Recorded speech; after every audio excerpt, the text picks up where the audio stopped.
part is dope because I feel connected to the characters. But once you go past this point, it's like I don't go fuck about anybody. I don't know who the fuck you are. Get on with it. Just end the show or something, dude. Yeah. And this current season, I don't even give a fuck, dude. Like the end of the season is just fucking garbage. I'm like, who the fuck is this guy? I don't know who you are. More nights coming in. This guy's a fucking. I hate the green hair, dude. He's so that turn of character. Is so fucking dog shit. I fucking hate it. It's like, oh, I have this power boost. I'm a fucking big dick guy now. No, that's not how that works. You're listening to the Anime Izakaya Podcast, a weekly anime show where we discuss the current season of anime airing. This season, we're talking about My Hero Academia, Vinland Saga, Sword Art Online, and more. That's coming up next on the Anime Izakaya Podcast. Now let's get started with the show.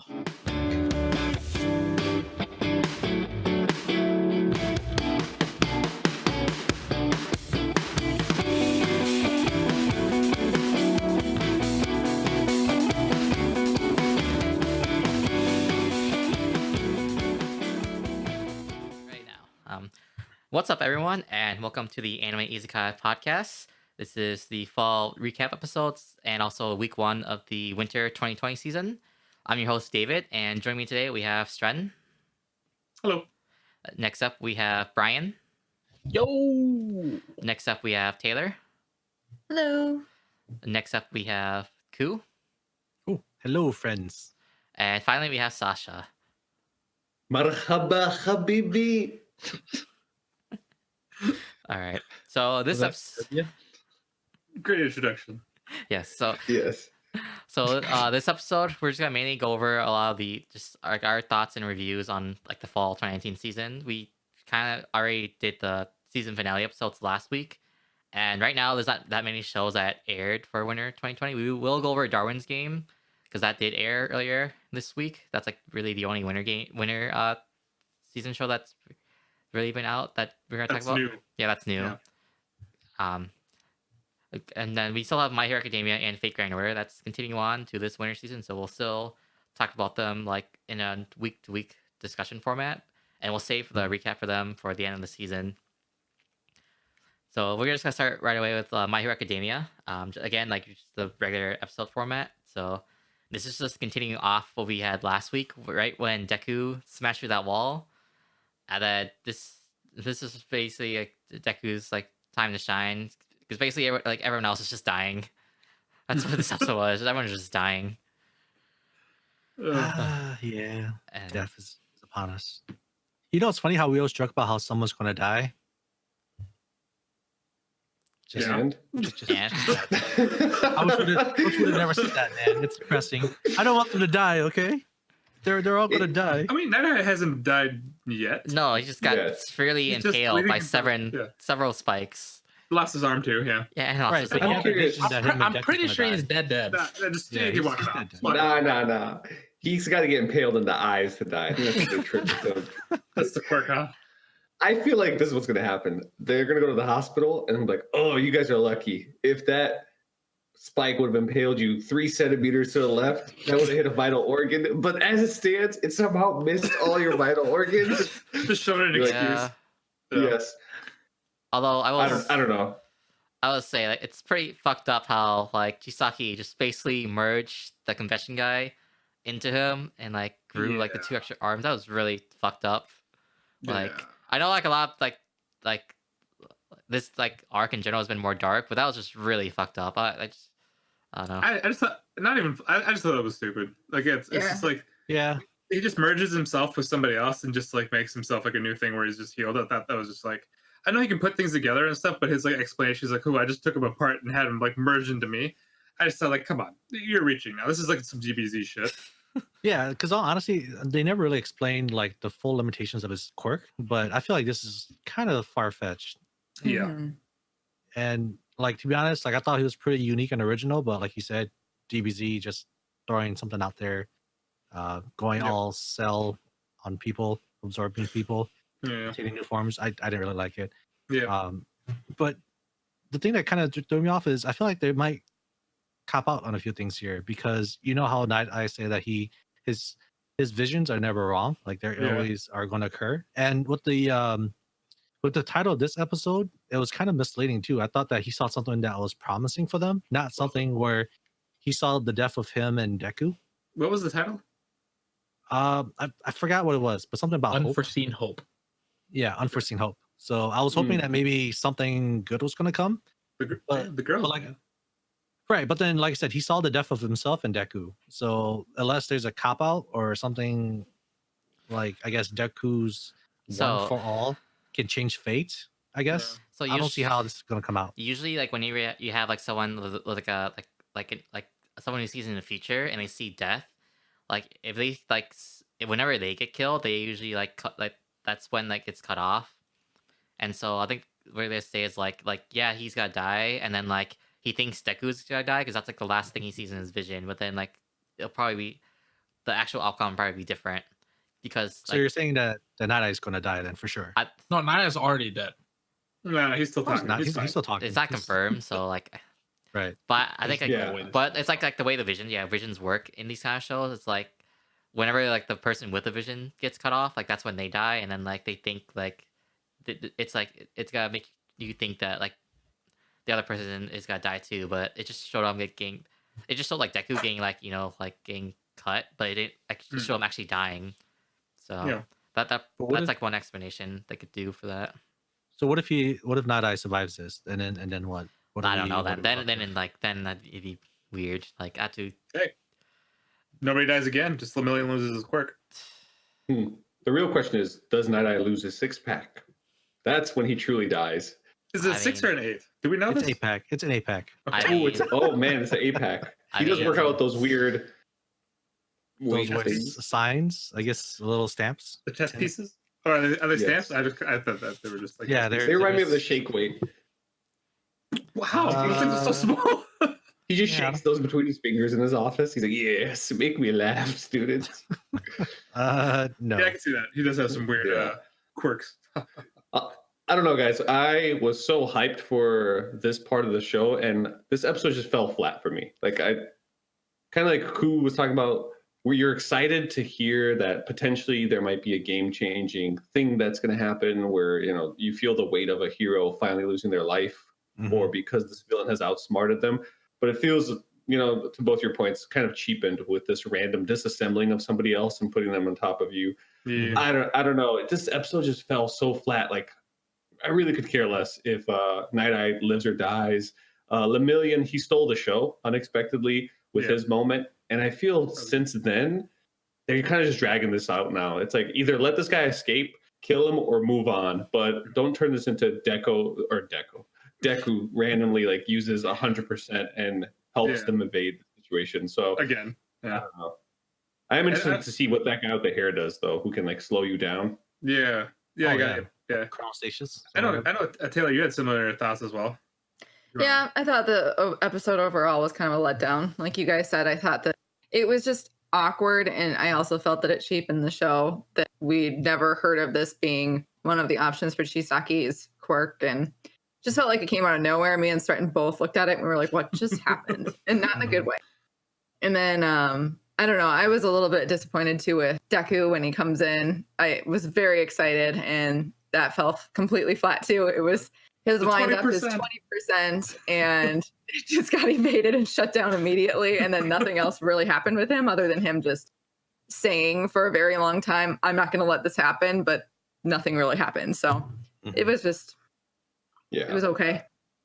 I also like how all the spikes, for some reason, miss everybody. like the whole room has pretty much been turned into spikes by this point, and you feel like maybe like only like Deku's been hitting the wrist. He's like, "Oh, guys, luckily it was just this part."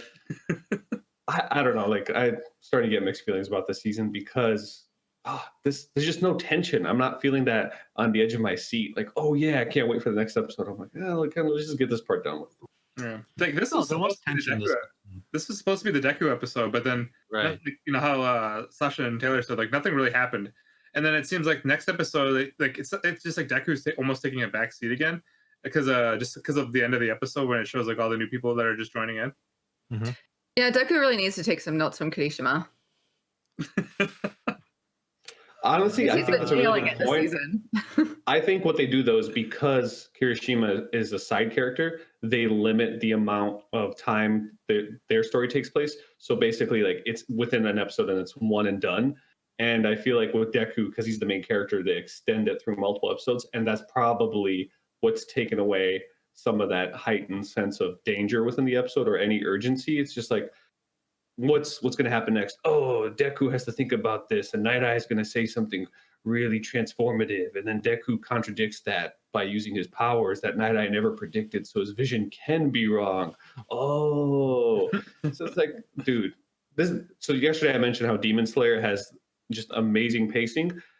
With Demon Slayer, like if we take it comparatively, the fight somehow just continues to move on to the point where you're like, I actually still care about it. At this point, I'm like, all right, just you get out of this tunnel. Tell me what happens to Eraser, and let's move on. Yep. So are you saying bring in the League of Villains? I don't know how much that would do. I think, honestly, we just need an end to this scenario, because what happens next is the roof cave in, and then Dinosaur Girl's like, oh, guys, I'll really help you out. It just, I don't know. I feel like I'm done with this scenario. Let's move on with it. But it could just be me.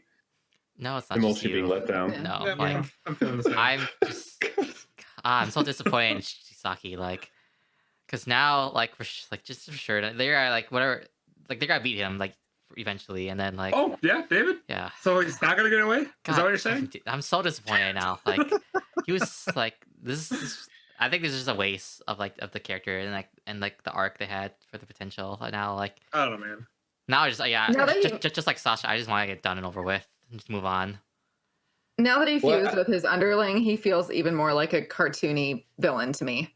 Like I feel like that really undermined him. Yeah. Right. And then This if may you sound. guys- Oh, go ahead. No, and then if you guys remember too, Toga and Twice is still there, and they plan to do something to make Chisaki cry. So they're planning to do something to mess with him. So they're still there to kind of throw chaos into his plan. So I don't think he's getting away. I'm pretty sure at this point he's going to either get captured or die in this arc. Sasha, what were you gonna say? I feel that this is a very random. I just don't like the environment they're in. It's so bland. It's It- terrible. Yeah. It doesn't draw me into the fight at all. Like, I wish it was in a different environment, because it kind of reminds me, once again, Dragon Ball Z, where pretty much every fight scene Everything is is in like a a- giant landscape. Yeah. Yeah. And so this is just like this bland inside of this hall. I know it's a very minor and like petty thing to nitpick, but No, gosh, I wish there was something like more to the surroundings to make it intriguing and draw your eye to it. As of right now, it just feels like they're in like a hallway and spikes are coming out of the floor every other second. It's just like, come on. That's why, like I said, I'm more interested to see what happens with Eraser at this point. Like, is this guy with the hair, is he about to do something a little bit Yeah. raunchy? No, Or is he? I know. I totally understand what you're talking about, Sasha. Like the whole like, especially comparison to DBZ. Like yeah, that's definitely like that was definitely one of the things about DBZ that was really annoying. It's just it was always like an outdoor landscape of like canyons and like mountains and like random Yeah. oceans, and all it It all got felt really the same. redundant. Yeah. Yep. It's like no matter how many mountains they blew up in Dragon Ball Z, there was always more mountains to blow up Yeah. We're now replace the mountains with hallways, because that's Yes. what's going on. and spikes. Yes. And spikes. Brian, your thoughts before we wrap it up?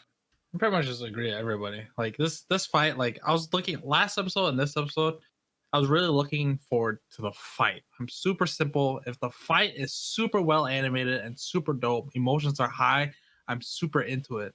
But the last episode and this episode, it just lacked all of that. Like there was no impactful hits. There was like no good choreography going on. Like when I think of like super for the show in general, like the two scenes that really hit home where emotions are high and the animation is just spot on is the muscle guy against Deku and All for One versus One for All. Like those two are like by far some of the best fighting that you could have in this show. And it's like these like guys versus like the final boss type of stuff, like it needs to be up there, but since it's not, it's just like Dude, like Deku, it's sort of like just whatever. Deku like tried like to bounce off the ceiling and he still missed.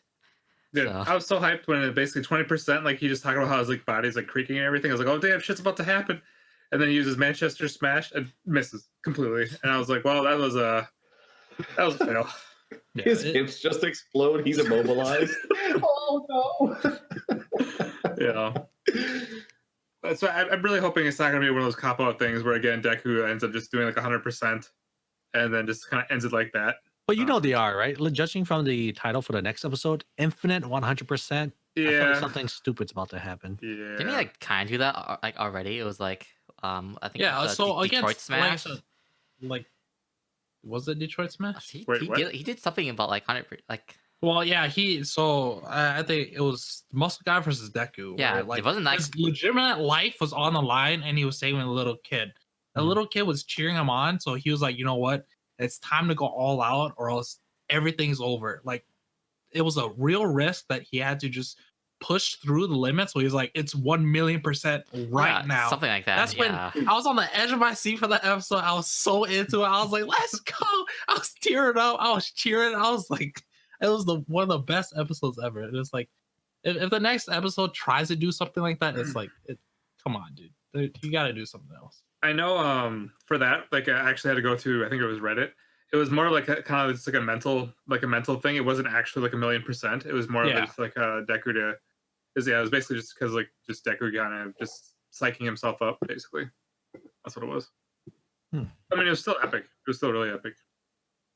Due to Brian's point, I think looking at it now, the show definitely picks up when it does fights one-on-one. It feels like the group fights are slowly becoming like too clustered and bogging some of the pacing down.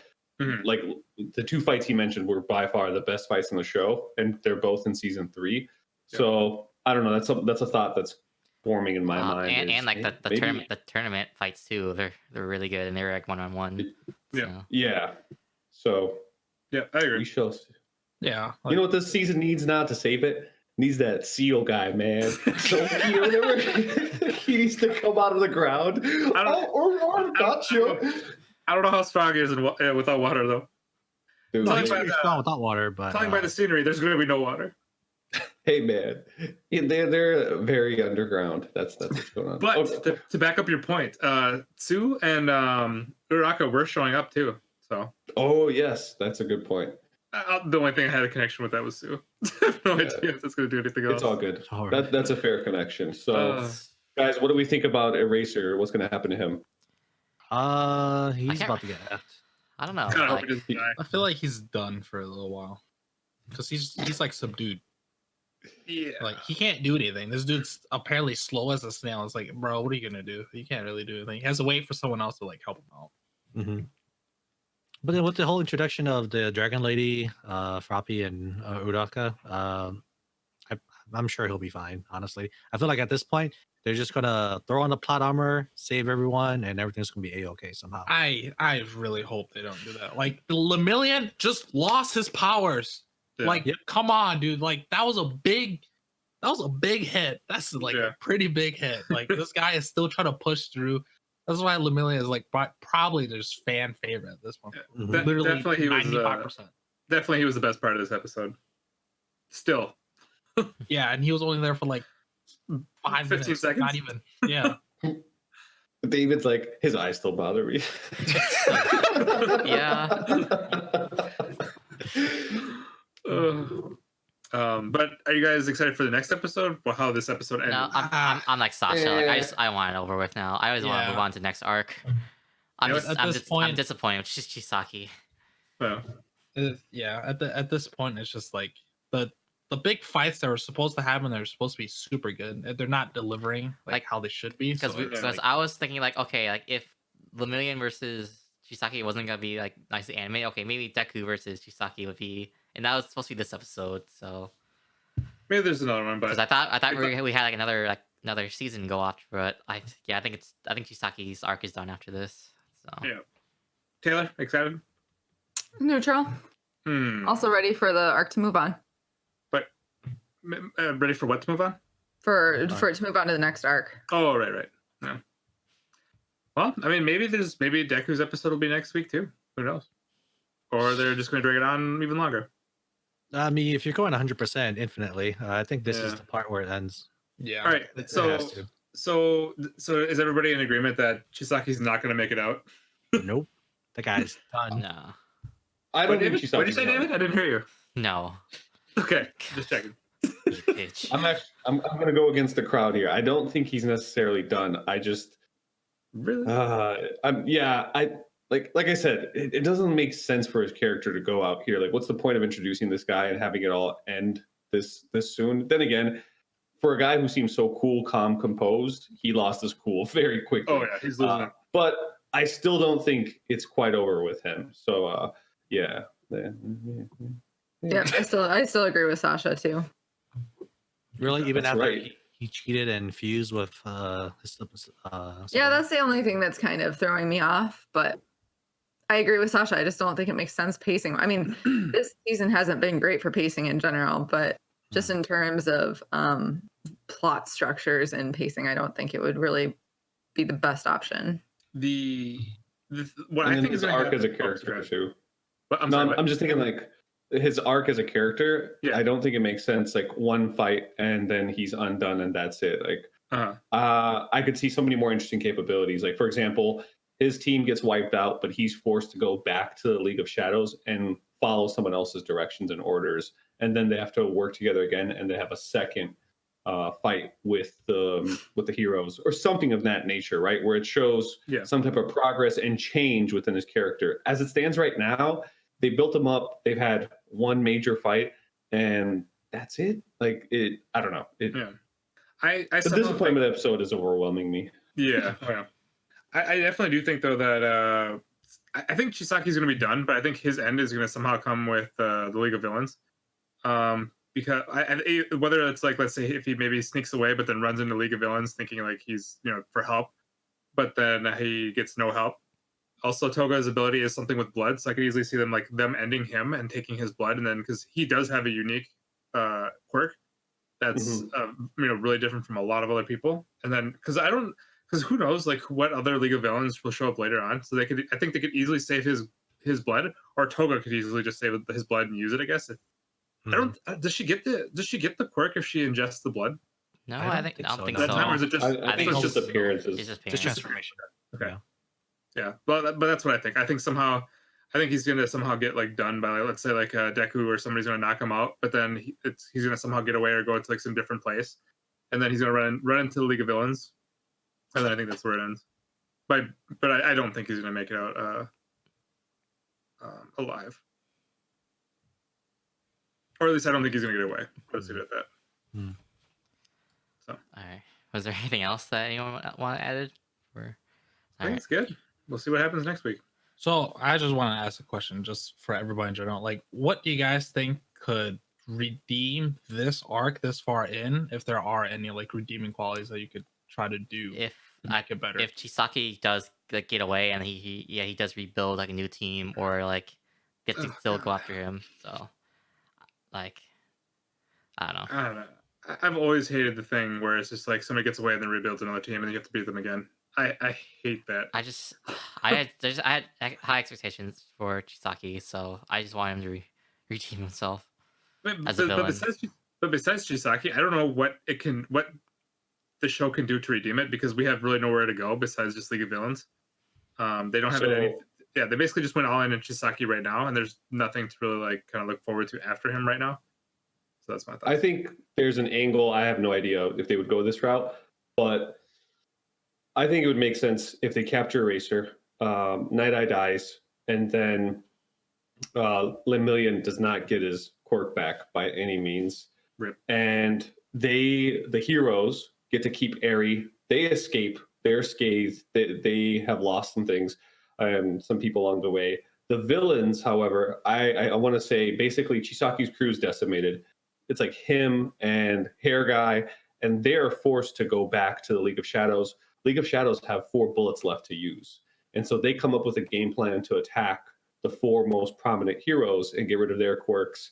And it sets up this conflict for the second half of the season, where you put Chisaki in a situation where he's not comfortable. Basically, he's second in command, or even less than that, to League of Shadows group.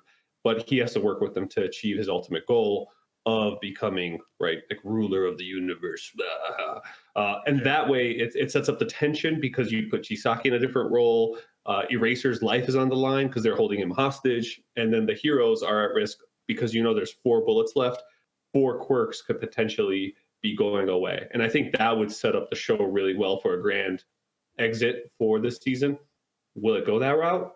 I have no idea, but I think anything else feels a bit shonen-y, which is weird to say because we talk about how it subverts the shonen tropes, but I don't know. I don't know what to expect at this point because it was going in a very strong direction, and now I feel it's lost a lot of momentum. Mm-hmm. Do you think though, if it were to happen like that, like Chisaki is the number 2 guy, do you think you'd be okay with it? Hell no. Hell no.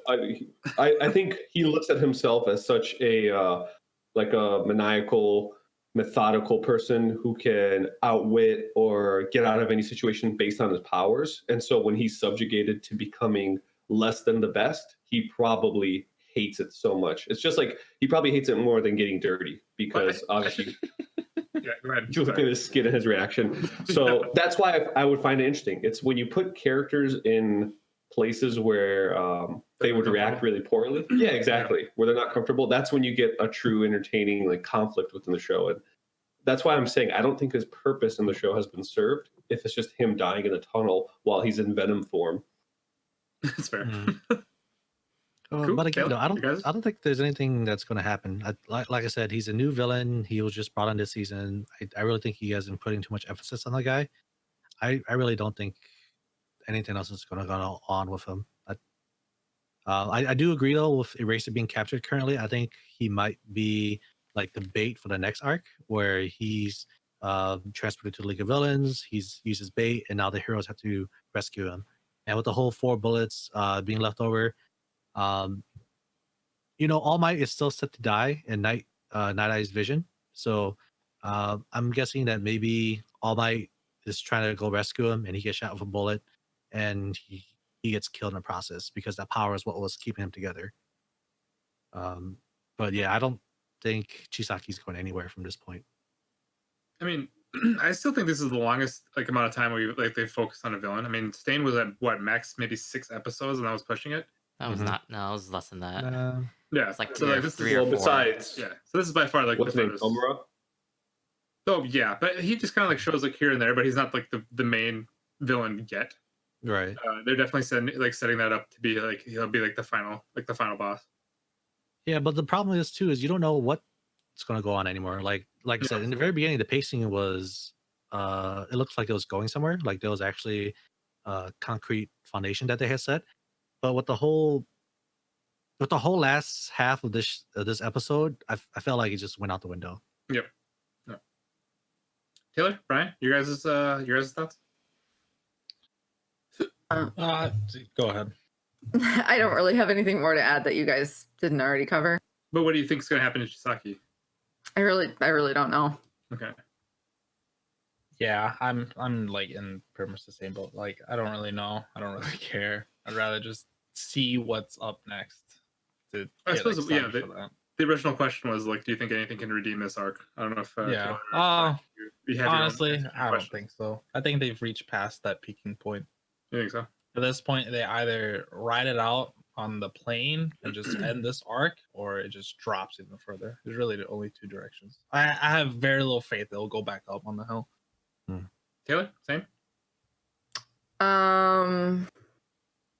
Yeah, I don't know. I guess one thing I've been wanting from Hero Academy for a long time is to have more of an emphasis on the League of Villains. I mean, I was fine with this going towards the Yakuza and learning about their backstory because it actually seemed structured. It felt like I had an idea, I knew what they wanted, and they felt appropriately dangerous in the beginning. Whereas the League of Villains for a long time now, I felt were really disorganized. I forget who half of them are. We don't really know their backstories or really what they're going after. And so I guess if there's anything that I would be excited about, it would be to get more information about them. So I feel like it would structure the plot of the whole anime better. All right, I think we're at it there for now. So that's it for Hero Academia for this week. And then we'll move on. No One Piece this week. We'll continue that for the next week's episode. And then we're going to start with our kind of like our reviews or thoughts on the fall season in general, and then we're gonna start with Vinland Saga. So I want to hear Sasha's thoughts because he just finished this recently. So just thinking back to like just what you marathon, like what were your overall thoughts on the season? Definitely a strong show. Good pacing overall.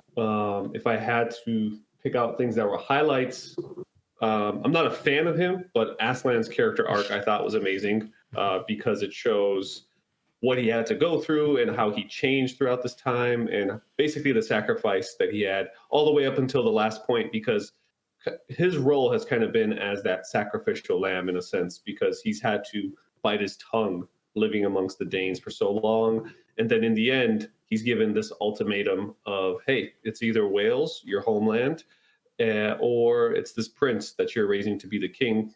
You got to give one up. And he said, you know what? I'm willing to die for protecting both. And that shows you what type of character he is.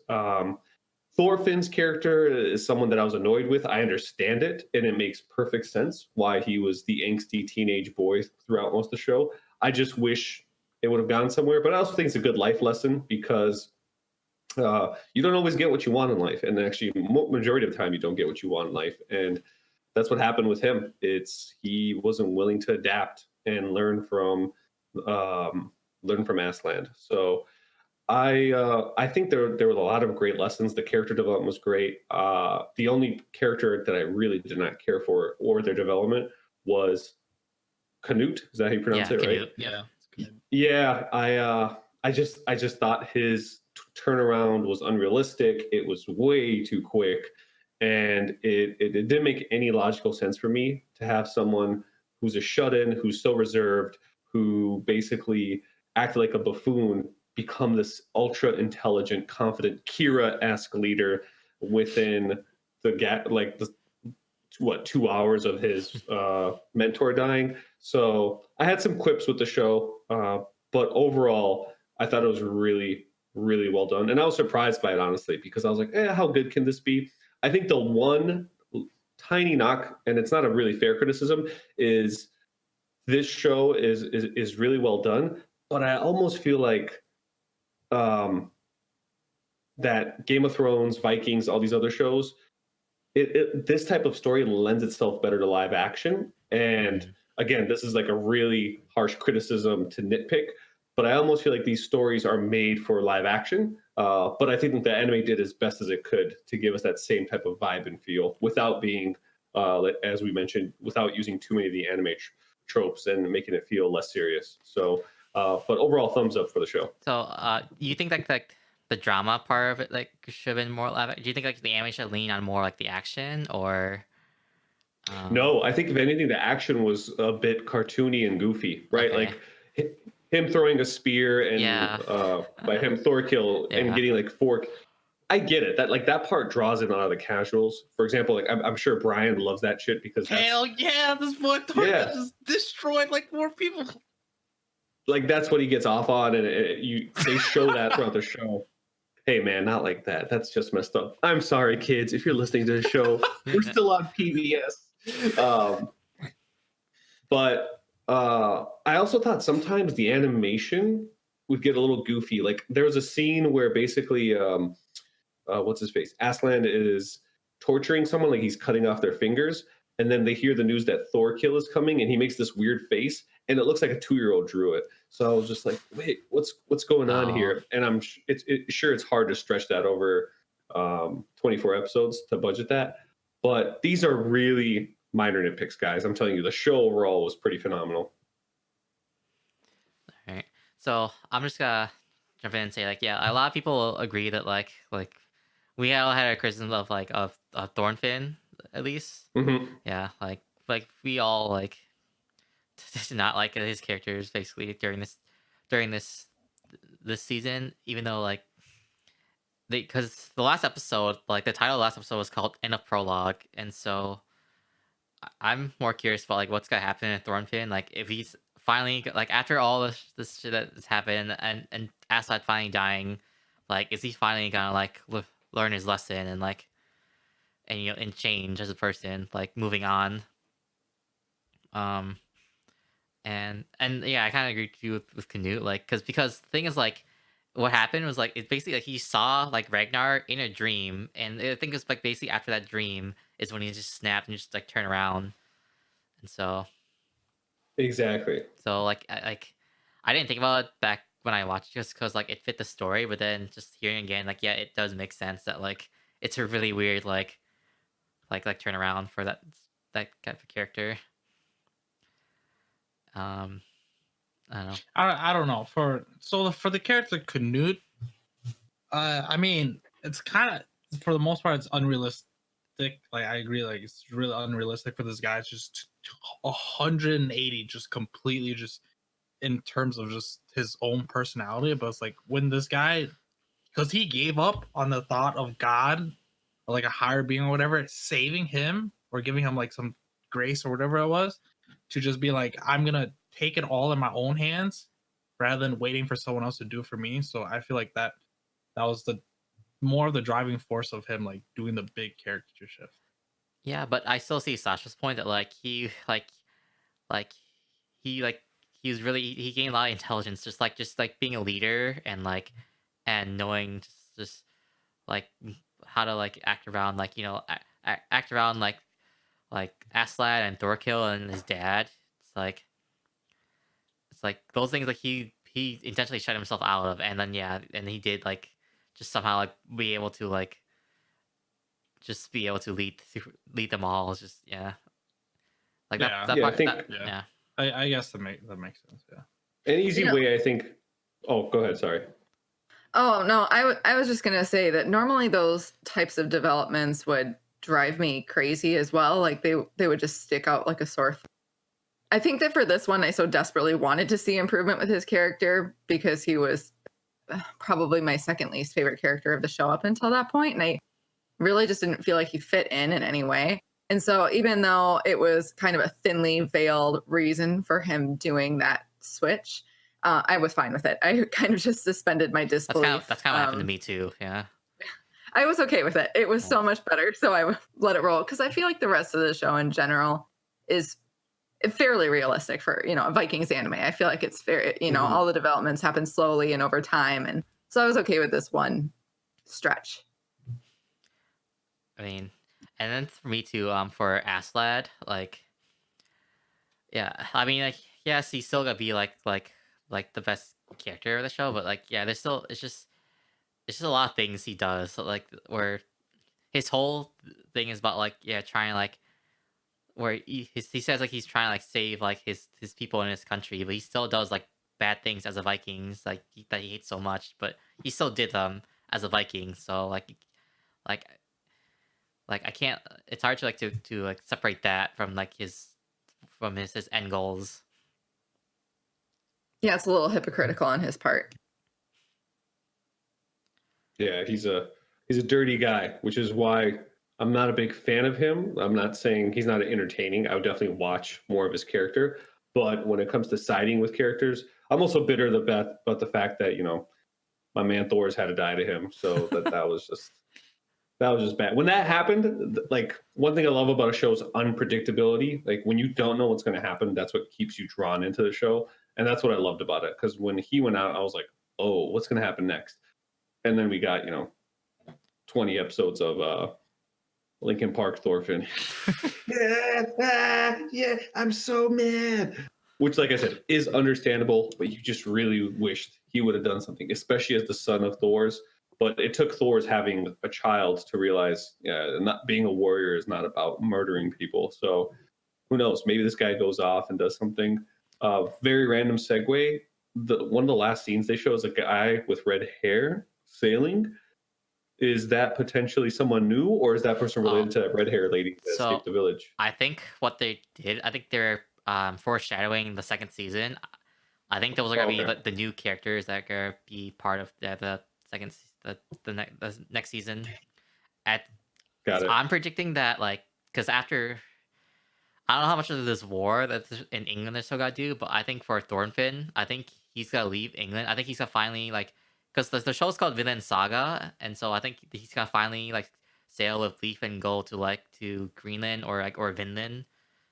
So I think that he's finally gonna start like this whole I guess like the whole point of this first season was just for his just him learning the life lessons or whatever. Just like I mean, chasing after Aslat is one thing, but like let's just finally learn to let go of basically just let go of his dad's death because that's what's been holding him back this whole time. And I think yeah, the second season I think he's gonna finally like sail to Vinland because they're kind of foreshadowing it too. How like I think even like his dad was talking about how like they talk about this magical place that has like fertile farmland and like that's free for everyone and like there's no slaves or whatever. So I think it's gotta be him trying to sail to Vinland.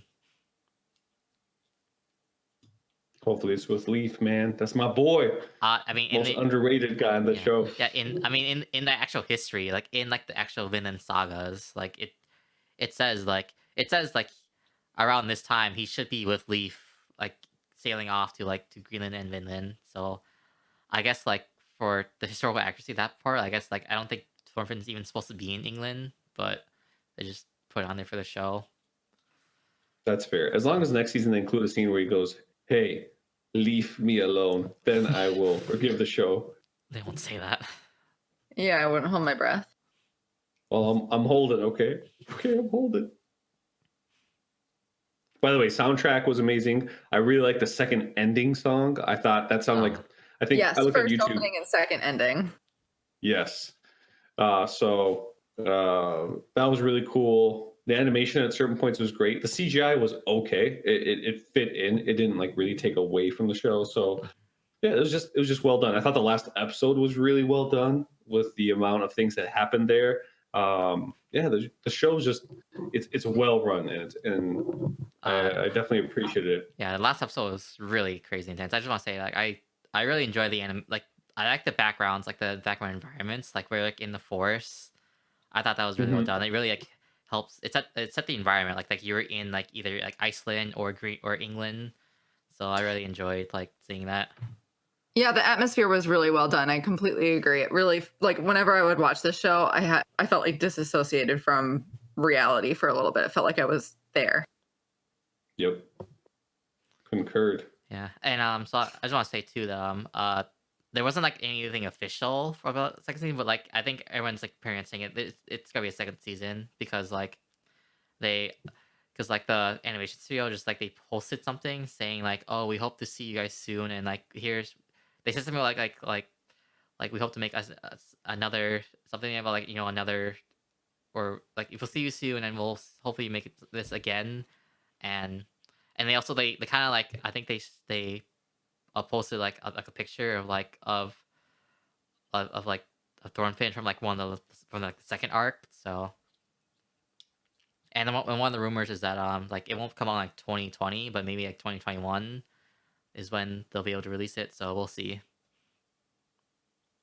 For the most part, I think fair. that should be fine. As long as they don't pull that Attack on Titan shit where they wait 5 years or whatever for season 1 to 2, they should be fine. We'll see. Because this is the Attack on Titan studio, so we'll see if they even do, because we didn't even know they're still doing Attack on Titan season 4, or that's gonna be handed out to another studio.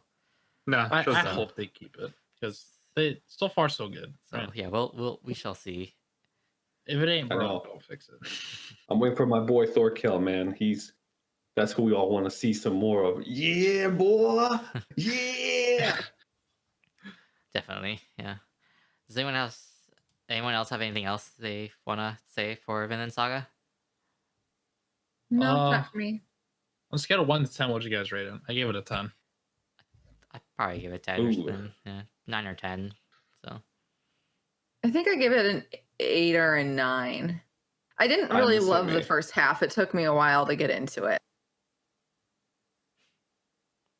That's an interesting point. I thought the first 4 episodes were really, really good. Then it slowed down just a little bit because I had to adjust to Thorfinn becoming emo kid for a while. I usually don't like going between 8.43, but I want to say this is an 8.5, where I think a 9 would be something that's all just missing 1 or 2 things from becoming a masterpiece. And then an 8, I think it's above a lot of other shows that I would give an 8. So I'm with Taylor, somewhere between an 8 and a 9. All right, and so we're gonna end here now for Vinland Saga, and then we're just gonna transition on to our other shows. We have other shows we need to talk for their season recap. So now we're gonna move on to our next show. We're gonna do the recaps we're just basically giving our thoughts for season reviews. Yeah, season reviews for the fall 2019 seasons, even though a lot of them were leftovers from summer. So we're gonna start with Sword Art Online, our favorite show of this podcast, as you heard from all our previous discussions. I gave it like a solid 10, dude. Yeah, I bet you did, Brian. I bet you did. So basically, this was because it started as Alicization for season 1 and 2. That's when Kirito was stuck in like the simulator world, and then this one is because episode 1, it basically started off like 6 months after he defeated Pontifex, and this whole season just basically starts. Oh, actually, no, the whole season he's in the coma, and it really it's more focused on Alice, and I guess later Asuna. So I'm gonna turn to Stren because I know he's our favorite Sword Art fan. So yeah. What were your thoughts on like how Sword Art went this season? Well, at first, I my anime list score I gave it was a 6, which if anybody knows my scoring grades, that's basically failing. Because mine is pretty biased to go pretty high scoring, but I don't know. Starting from the beginning, I mean, you may like, or for me, like I grade, I kind of look things for protagonist, weak supporting cast, or the supporting cast, I guess the story, and animation. Then I just have like pros, cons type of things, just kind of like noteworthy things for me. But I mean, like the main protagonist, which everybody knows, Kirito, you don't see him at all. Which I know for like a lot of people, I don't really, just because like how Sword Art has gone, a lot of people just basically, if it's not Asuna or Kirito, story's trash. That's what it's been like, just because like the writer, creator, or whatever, he's just been really bad at like translating into like any kind of like supporting stuff. Which is my second thing. I just think it had a weak supporting cast.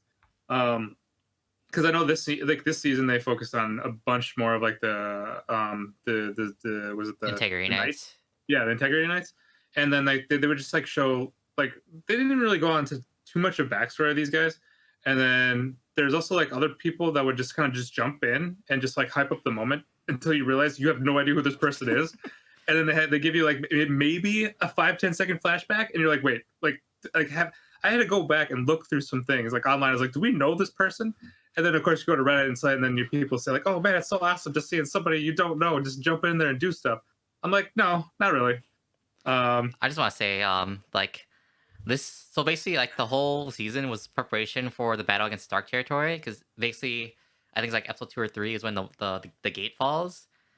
And so, basically, it's like, it's preparing for this battle, like, in, like, the canyon or, like, around the gate. And it's preparing for this one battle, and then the whole rest of the season is just this one battle, this long continuous battle, where every episode is introducing another Integrity Knight that we have no idea from. That's just what Stratton mentioned. Yeah, and like, and it's like, go ahead. I don't know. It's just like I was hoping that like it would do more of like we would go on an actual adventure, like going into the territory and like exploring the different lands and like and eventually going to like where. Like going to like the fortress where the emperor would be, but it's just this one battle, so that like really threw me off. I didn't really expect it to be here, and I don't like that at all. Like, yeah, and when they were introducing the Integrity Knights, like it wasn't even they barely even gave them like a kind of like a flashback to really get to know them. They would, and then like a couple of them I just remember they were just like what was holding them back was just stupid. I don't remember the guy like the Green Knight that had like those flutter knives, whatever they were. Like his whole thing about what like he was just like losing his mind. I was like, this is so fucking stupid. Yeah. I just like because like for the Pontifex, you would think that she would actually be able to see through that this guy was just a bitch and this guy was just like afraid of battles. Yeah, I'm just gonna be straight up with that.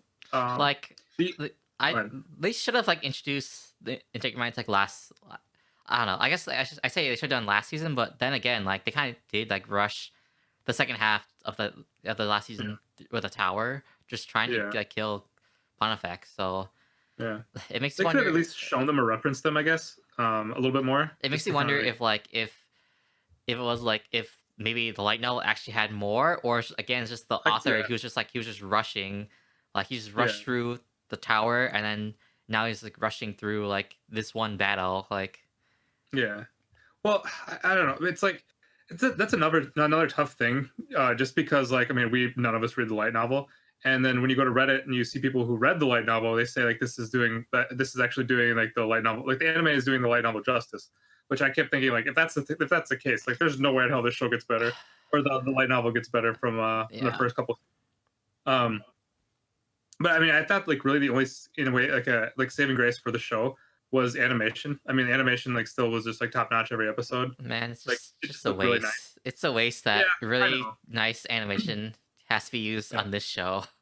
Yeah, and then I forgot. Also, like antagonists, or like because if a show has a really good antagonist that you can actually sympathize with, you can get behind them and actually understand their ways. That can make the story just in general a lot more solid. And this guy, like, I don't remember the guy's name, but they basically just have him evil to be evil. Like, there's nothing that I can get behind this guy where it's just like, shoving screwdrivers, just basically blowing up bugs in the hand just for the hell of it. Yeah, sure. See, I remember his name. I feel for this guy. He must have had a hard upbringing. I don't remember his name just because like it's just fucked up, and then like it's just a stupid name. What's his name? His name's Gabriel. His real life name is Gabriel. I think like his in game is like Emperor Vecta or something, but it's just it's just reinforces that like the author can't write good villains. Like it's always a creep or someone with like serious mental someone who's like psychotic basically. Yeah, and like there's never like any good motivation for like any of these villains. Like it's always like one of those. It falls in one of those camps. So it's just he's just evil to be evil. Like there's nothing like really behind. There's like you basically just hate the guy and you don't feel for anything for him, and you're just like this guy you just want him to die as fast as possible. The only good villain this guy had was the first guy. I keep forgetting the guy's name. Oh, the scientist. Yeah, the scientist guy. Oh, talking about Heathcliff, like for season 1. Basically. Oh. And then, in a sense, like I can't really consider him a true villain, even though he was behind, killing thousands of people. But at the end of it, you can kind of, I guess, feel for the guy in a sense. I don't. No. I mean, yeah. He kind of basically just did what he wanted because he wanted to. There was really no reasoning or logic behind it. He just wanted an adventure, right? Yeah. That's why he created this world. And kind of how Kirito found out who he was is there's no one that would want to create a game and just stay by the sidelines and watch. You want to be immersed in it yourself. So I think the second season, at least that villain had a purpose, right? He captured Asuna because he wanted to take over her father's company. But again, there was like no reason for him to be like in a way that would be like the most legit one, just because it's just like I'm just a businessman. I just want to take over and then right. Again, basically take advantage of some chick that's in a birdcage. Yeah, I mean, like I said, power trip. Maybe he was just a creep, but at least he had a reason to do what he was doing. But I didn't like him as much as I liked the first season guy, Heathcliff. Yeah, Heathcliff was my favorite. And then of course, you go to season 2 where, I mean, they have a guy that's just basically like a batshit crazy dude that's just like stalking Shinon in a sense, and then drugging people. Actually, not even just stalking Shinon, but he just killed a bunch of people. It was a group. The Red-Eyed Jokers or the Laughing Coffin. Oh, yeah, Laughing Coffin. That's right. Right. So at least with that, you can kind of tell what they're doing because they're part of the PK group. In the SAO world or whatever. Yeah. And then since they got out, they didn't know what to do themselves. Since they spent 2-3 years just constantly killing people, being part of this game. It's like the war, man. You can't go back. Right, you just can't go back, man. PTSD. But going back getting back on track. Another thing that was just really stupid is just like a lot of the just certain gaming things that I just don't think translated well at all. You mean like when that guy went to negative life health and he still was like taking all the hits? Yeah. Yeah, and it wasn't just negative. It was way past negative. Yeah. But I mean, that was just one of the things. And there's if anybody makes a goddamn game, there's gonna be passwords. Oh, and there's no passwords. Apparently, they're not like heard of in the show. The super accounts. Oh, and also as I mentioned too, like the just the floodlights and like when people like get raged and like they affect the person next to them too, because that's really a good game mechanic. Well, again, they showed that once. They did not explain it. They just showed it. Yeah, but even that one time they showed it was just really dumb. Like it was whatever like you're feeling is just like instantly like it just affects like the NPC next to the other person was just dumb. Yeah, it's like your favorite, man. The power of friendship. That's not my favorite. That's your favorite. No, I'm just kidding. I'm kidding. From a long time ago. Power of emotions. Okay, the human soul. That's what it's signifying as. Yeah, the best. Yeah, but anyway, that's the human soul in a video game. Mm-hmm. Yeah, so that were basically kind of like my next time you do like a raid, like just make sure you believe in your character, and he'll definitely power through all of it. Yeah. When we're just about to wipe like a 40-man raid, just like, I'm the last guy left. Believe in yourself, believe in your character. He'll instantly get like a huge shield and a huge DPS boost, and he'll take down that raid boss. Yeah, well, I won't die, and my life will just keep going negative. Heart of the cards, sir. Heart of the cards. But those are my overall thoughts. I don't know if you guys wanted to chime in with anything else. Brian, I know you haven't really said anything. I know you loved this show. You pretty much 10 out of 10. Yeah, dude, 10 out of 10. Cool. What the hell? Right, it's just terrible, man. Like, you guys already covered most of it. It's like, I just don't understand with the show. Like, I'll be honest. I binge watched the first part of Alicization just to catch up. I was like, oh, dude, the beginning is pretty dope. Like, the first 12 episodes, I was actually really enjoying. Yeah. And once I got to the tower, I was like, yo, this is getting fucking stupid. This action, they're rushing this shit so hard. Like, these characters, I don't know who the fuck they are. It's like episode 1, you meet a knight, he's dead. Next person, next one. I'm like, bro, slow it down. Give us reason to actually, like, enjoy these characters. It's like, you give us zero time. It's like, the reason why I like the first part of Alicization is because you see Kirito, you see guy that turns into sword, and Yu-Gi-Oh. Yeah, Yu-Gi-Oh. I keep forgetting his name. Like, these three characters are like, okay, they start as kids in this game, quote unquote, and then you grow with them throughout this journey, and that part is dope because I feel connected to the characters. But once you go past this point, it's like, I don't give a fuck about anybody. I don't know who the fuck you are. Get on with it. Just end the show or something, dude. Yeah. And this current season, I don't even give a fuck, dude. Like, the end of the season is fucking garbage. I'm like, who the fuck is this guy? I don't know who you are. More knights coming in. This guy's a fucking. I hate the green hair, dude. He's so that turn of character. Yeah, so fucking dog shit. I fucking hate it. It's like, oh, I have this power boost. I'm a fucking big dick guy now. No, that's not how that works. After you basically you're an officer in an army, you basically like deserted your units. Yeah, at that point, don't even go back, dude. Because like that's just usually nobody's gonna fucking like you anymore. That's like death penalty right there. So well, actually, what's stupid is like the reason is like how that guy just decided to turn it around. Where it's basically like, oh, these people need my help. Oh no, it's because he saw he looked at Kirito's hand, clenching his fist when he's which hand? The one that's potato. There? I don't fucking know, dude. He just like just holding a sword. It's just Kirito. Like, yeah, you just saw Kirito and he decided that's my reason to not be a bitch anymore. Yeah. This guy is trying to fight back when he's a legit vegetable. I'm gonna do something finally. You know, all my men die. Nah, they're worthless, dude. This vegetable guy that I don't even know, that's the guy that I'm gonna get hyped up about. Fucking actual degenerate. And I think going into this season, I think we were all on board with Sword Art, weren't we? Yeah, I wasn't. I honestly watched it because y'all peer pressured me to watch it. Like, oh, that's Fred. That's probably me. That sounds like me. No, but what Brian was saying though, like the first arc or the first part of Alicization was amazing. There was story, there was good construction, good pacing. You really enjoy the characters. You really grew and attached to them. And then, like Brian says, once they made it to the tower, like all shit just it was like what the hell.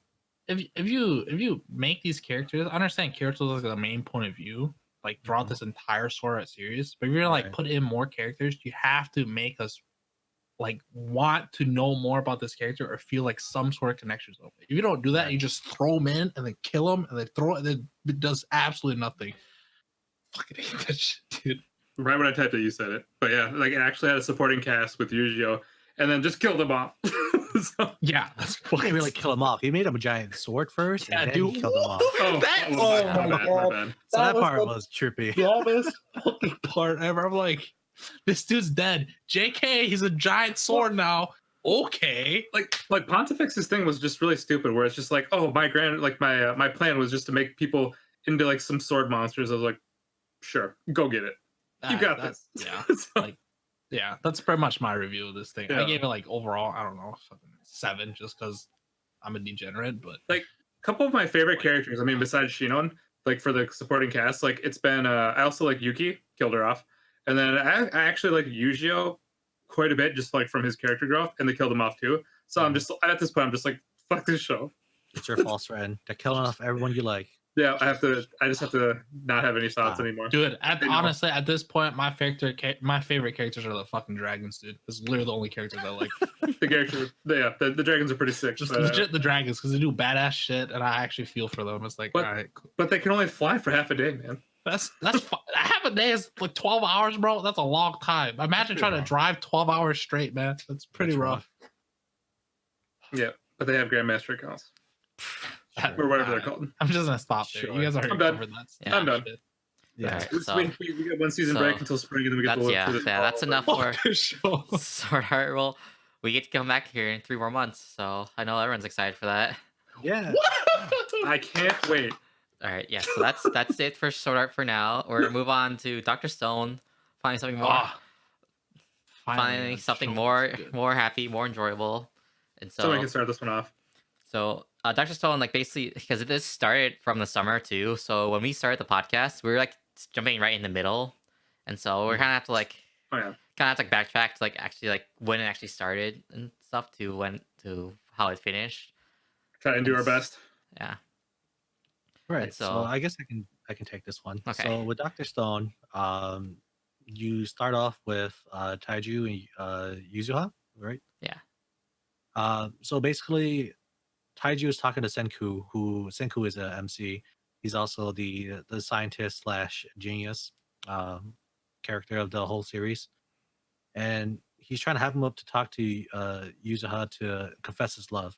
So right when Taiju was going to confess his love, that's when this epidemic happened, where a giant green wave flashed all over the planet, caused everyone to turn into stone. Fast forward about 3,000 years, everyone's Senku wakes up, and it was weird because they focused on Taiju, which was the supporting guy, and then it shows up as him being the only one alive, supposedly. Walks around, finds out that Senku was alive before he was, and they try to revive everyone. And they come across a couple of people from their old high school or from their time period, and we get to the point where they arrest a guy that turns out to be evil, who's also the main antagonist, Tsukasa. And then they also were able to revive Taiju's love interest. And after that, they get into a conflict, and they have to separate from each other. And then Senku goes on to find a village of people that's already been res or has been alive for a long time. And that's where I think that's when the actual series starts to pick up for me. We're getting more scientific stuff in. There's actually a plot now as to what we're trying to do. Create a village of science to fight against Tsukasa, who's trying to create his own idea of the world. And Taiju and Yuza, I don't know if you felt attached to them after the first 6 episodes or so, but they kind of just disappear for the rest of the series. And we're going off into a new supporting cast now. We got another guy named Chrome, who's also like Senku, who's a scientist. We got the badass chick. I forget her name. Kohaku, right. And then, there's just, it's a variety of characters. Everyone's fairly unique and interesting. And like I said, it's a lot of weird adventures and memes happen throughout the series. So, I don't know. What would you guys? So I definitely agree that like I wasn't really attached to like Taiju and Yuzuha just because because Taiju was just like he's just the typical like yelling, screaming, like shonen character. God, and he's Who's the best? like he's only useful just like just as like a worker for Senku, honestly. So like it So it's actually kind of interesting how the first part, like, it kind of like if you didn't see like any like if you didn't see like the cover art of Senku, like you would thought like Taiju would have been the main character. Right. But because like there's so much like promotion of just Senku everywhere, you just like he's such a unique character. Like you knew he was gonna be the main character. So I'm glad that yeah, it's like Senku and eventually does become the main character. And I also agree with Ku that like when they went to the village, like that's when like the series starts really picking up because they really start focusing on the science. Like the first thing they had to do was make the drug, like the antibiotic, and that's like when like the show really starts like going into the science. And so that's like it was a lot of fun to watch because you just saw them like just trying slowly like reach their goals of like getting what they need.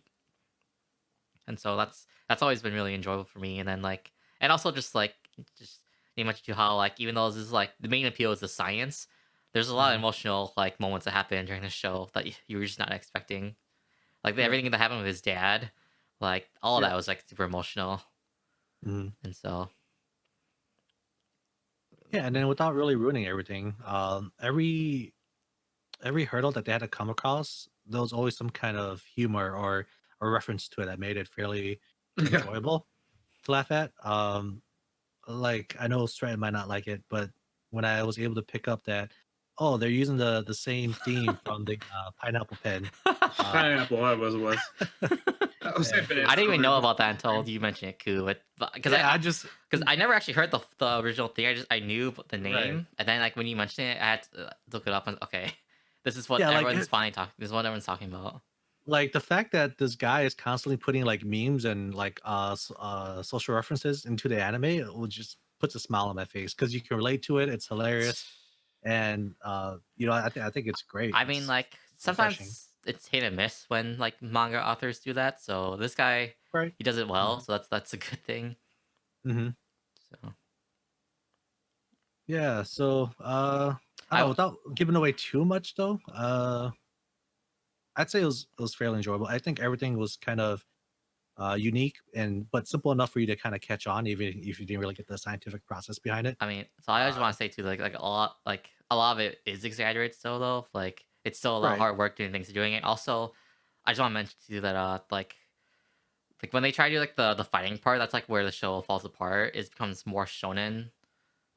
Like fights? Like when they're fighting just like when like the invasion happened and like when I forgot the guy with the spear's name, but like when he came over of his army and then like I think it was Homura, wasn't it?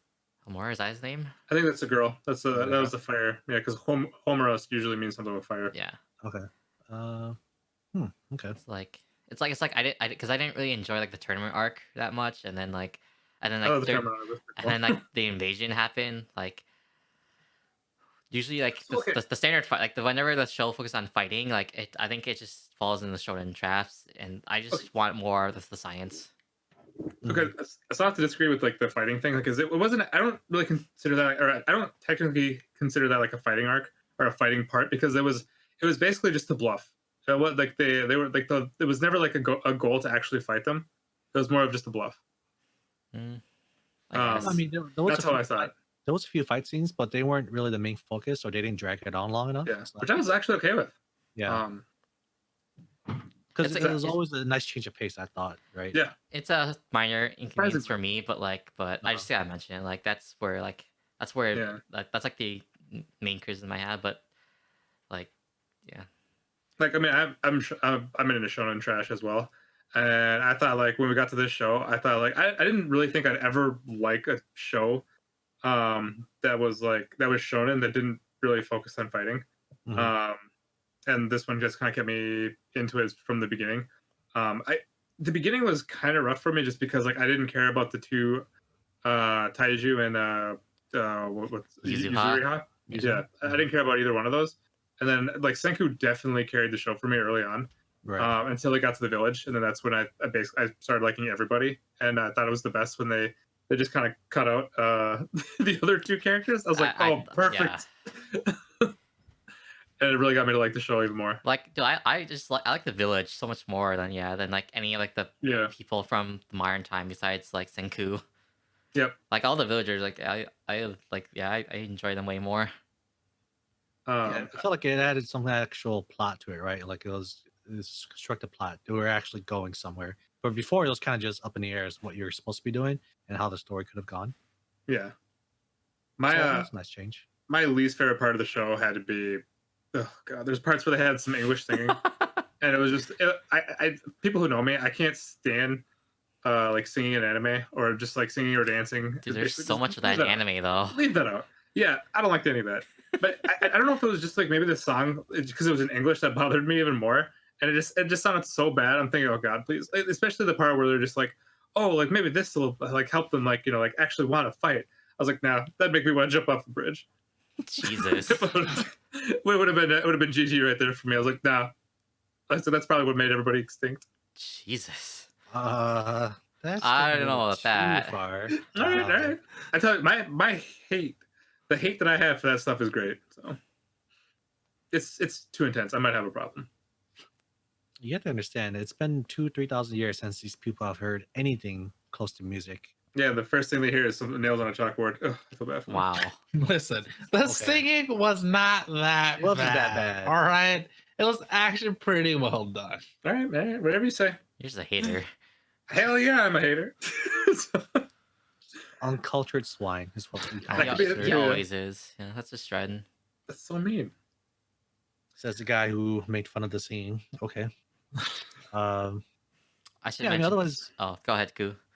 no, otherwise, I mean, did you guys have anything that you guys really hated about the series? I don't think, I already told you. No, I just other than like the small quirks or small pet peeves you have, just you know? I mean, just like the science is exaggerated, so maybe a little bit more realism, but like I still enjoy what we had. So No, I'm meant to disagree with that because with my logic with anime is you can't make it too real, otherwise it kind of turns me off. Like it's anime, have fun with it. Try to make it like a little fancy, right? yeah, but Spice like it when up. you're dealing with science, like you have to have some realism in it. Like, Not really. The thing is, it's for entertainment. The nice thing is they didn't take themselves too serious either. So I think Yeah. that's why like So- you can let it slide. Right.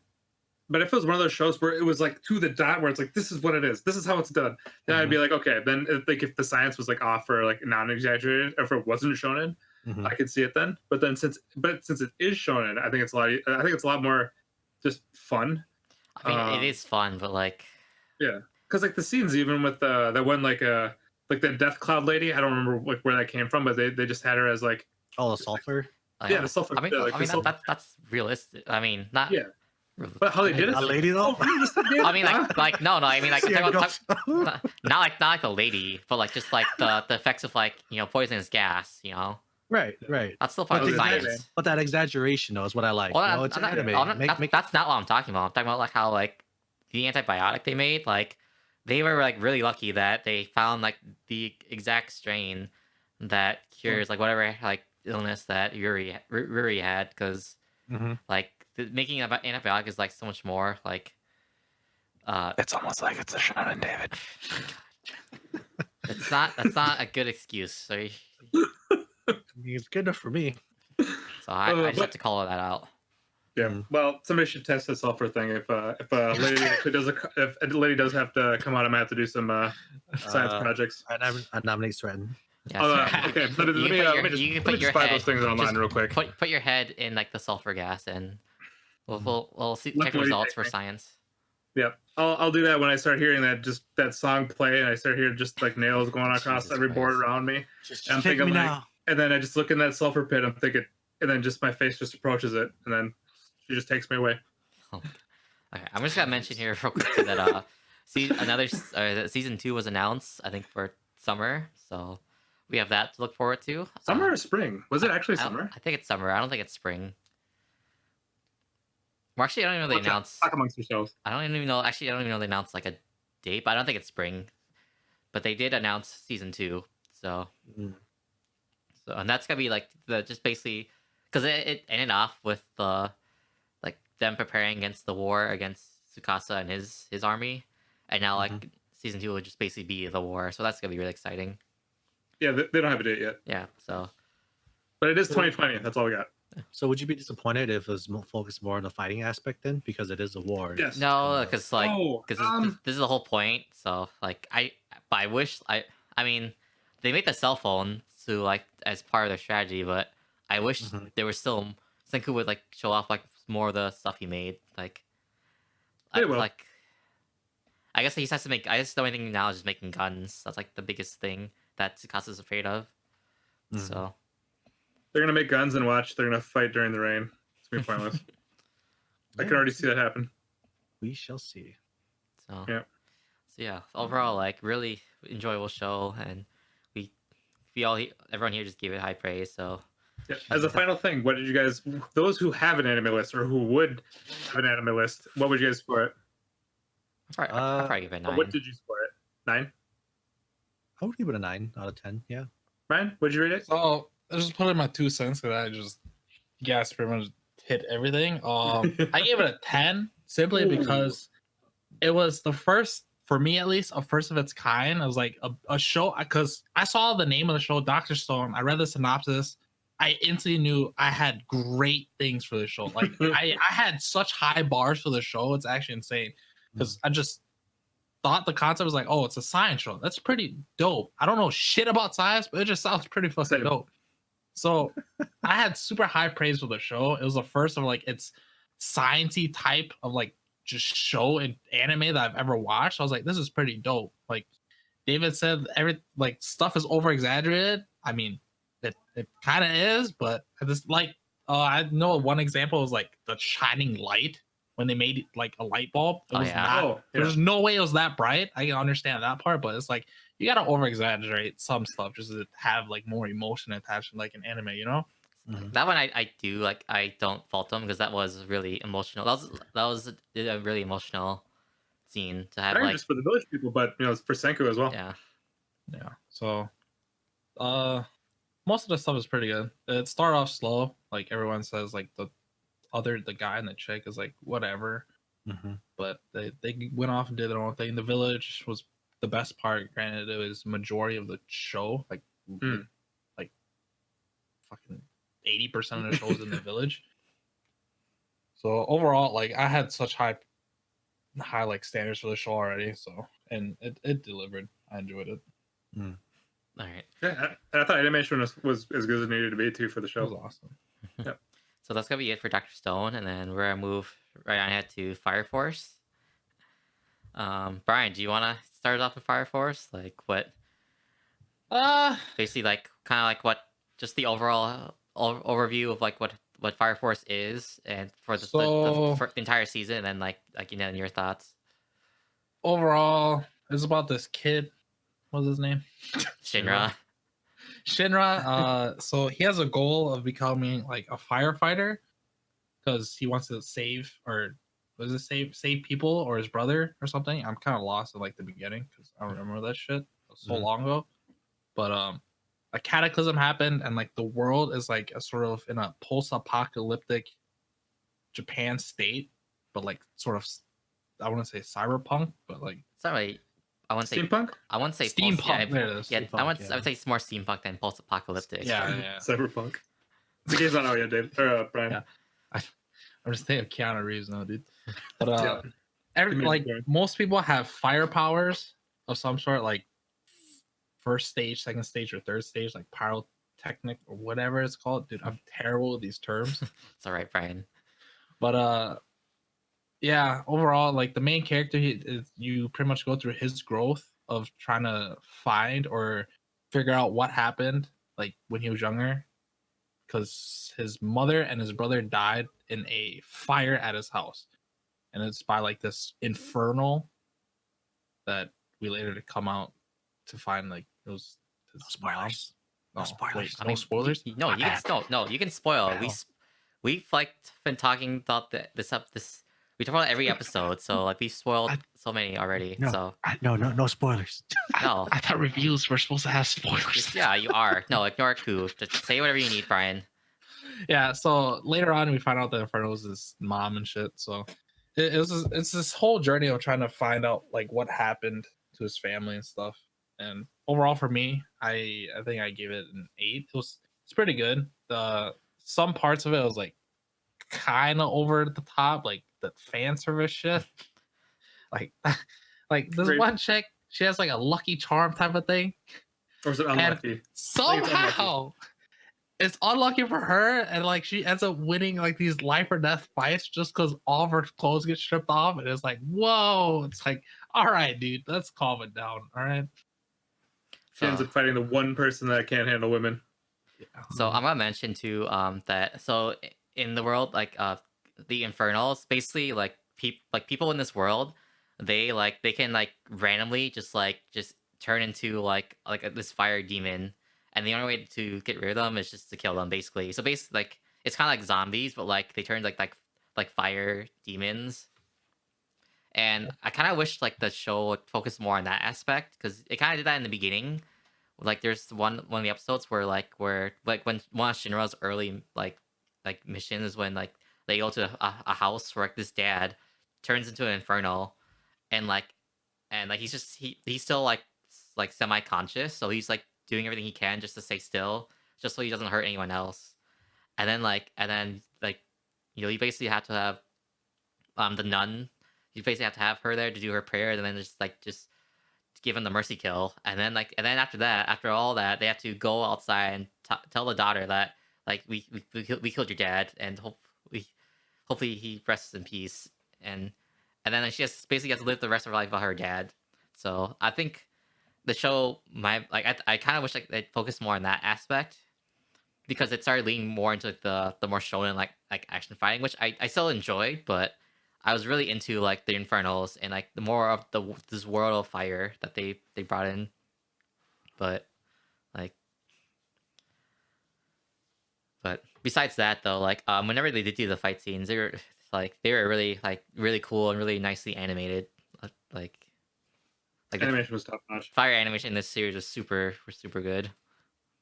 Yeah, to be honest with you though, the beginning was kind of weak for me. I was actually about to drop it, but then the fight scenes is what brought me back in, to be honest. The first time Shiran actually came in and did his duties as the hero, that's what brought me in. And in all honesty, it's not that I don't want to know about the lore, but I didn't really see it to be unique enough for me to kind of keep interest in it.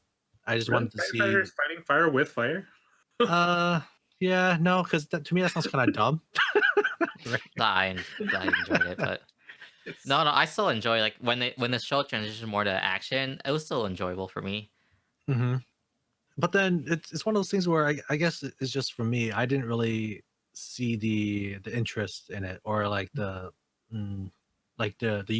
uniqueness of it to me. It felt like just a stereotypical action plot, right? Like I'm trying to be a hero, I'm trying to save my brother or my family or whatever, and I have superpowers.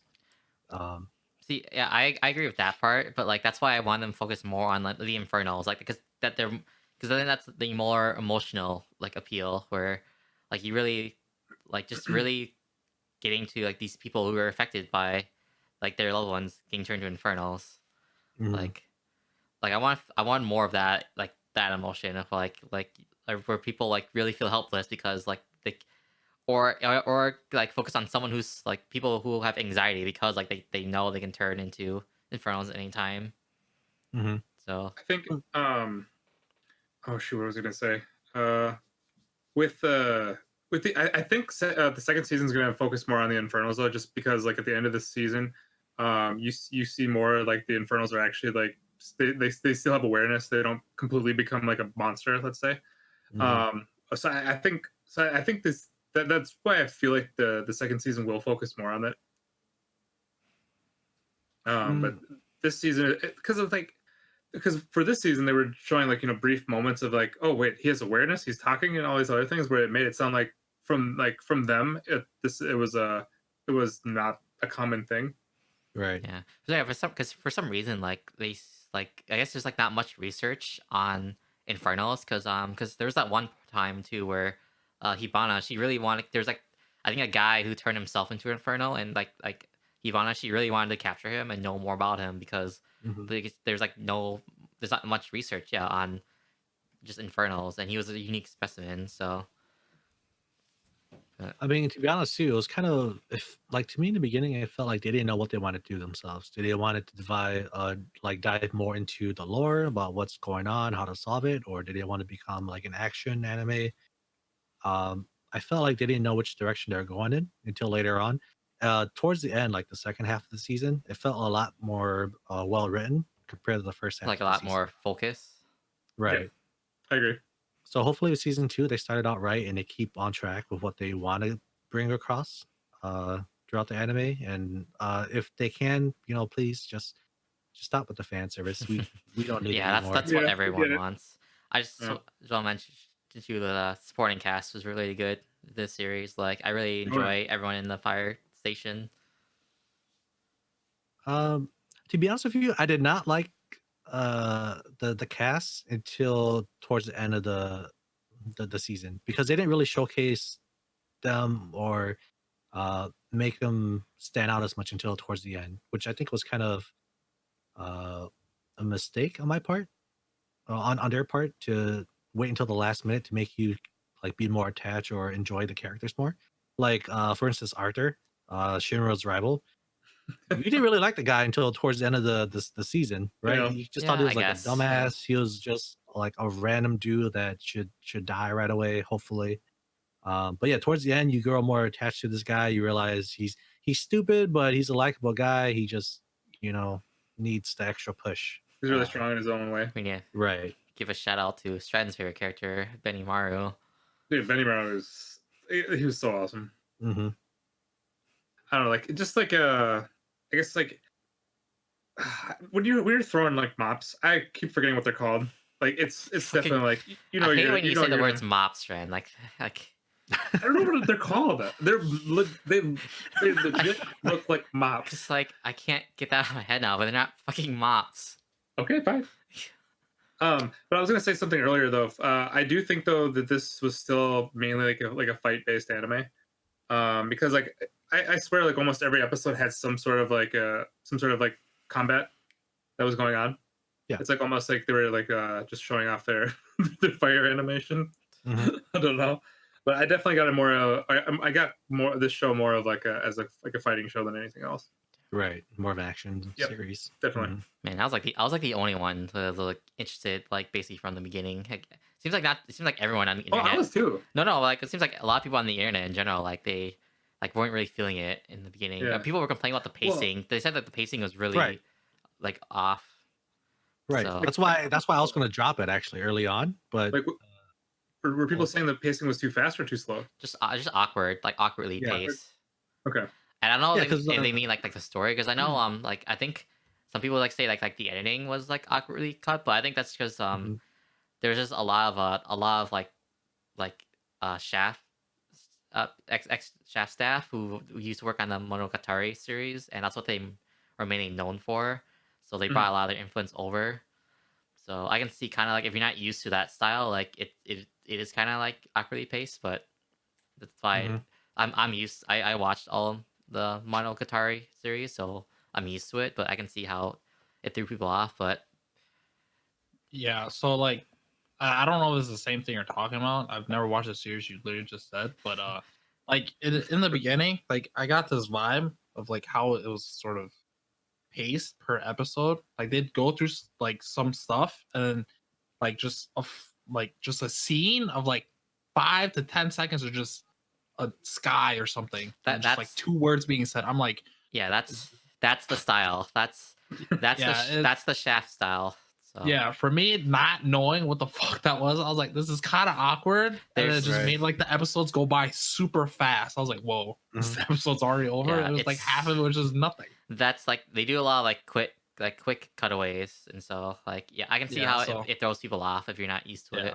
Yeah. In the beginning, I was like kind of But- caught off. But like I was they dial that down once it gets to the action. Like once it's action, Yeah. like it's like they don't do any of that. So Yeah. In the beginning, it was kind of awkward. I was like, okay. But after a few episodes, I got used to it. I was like, all right. Honestly, really none of that bothered me except just like where I just assumed it was the pointless fan service. Like, I mean, sure, you can show like what her like unlucky thing is, like maybe like once we get the idea. You don't have to like constantly just kind of just randomly throw it in, especially like the situations that he ends up or other characters end up getting into. I just thought like, oh god, we get it. I mean, I get like her I keep calling it quirk, but what her unlucky thing. The only time I guess it played a part was when she had to face that one dude, and that she ends up facing that I guess just can't handle her in a sense. See, like I never understood yeah, just the need for like I just always wonder, is it a pressure from like the editors because they think their readers want it more, or is it the actual authors, like they actually want to put it there because they think that that's funny? It's I know it's a creator of Soul Eater, and I didn't watch Soul Eater, but from people that did watch it, they said like it was the same thing where they had a lot of just pointless. You would say it's more the author that keeps putting it's the author. Yeah. Okay. Yep. He's the guy. He's the mastermind behind that. God, like that's just yeah. That's annoying, but like hopefully maybe like that means that he can just change it. It's because then it's basically up to him. Because if it was like these editors or the readers that keep pushing for that, that'd be annoying. Because then you feel like the author has no choice. But basically, then it's his fault, and hopefully he changes it. Then that's all we can hope for. Yeah, true. All right, at the end, what'd you guys rate this show? I give it an 8. I think I probably give it an 8. Yeah.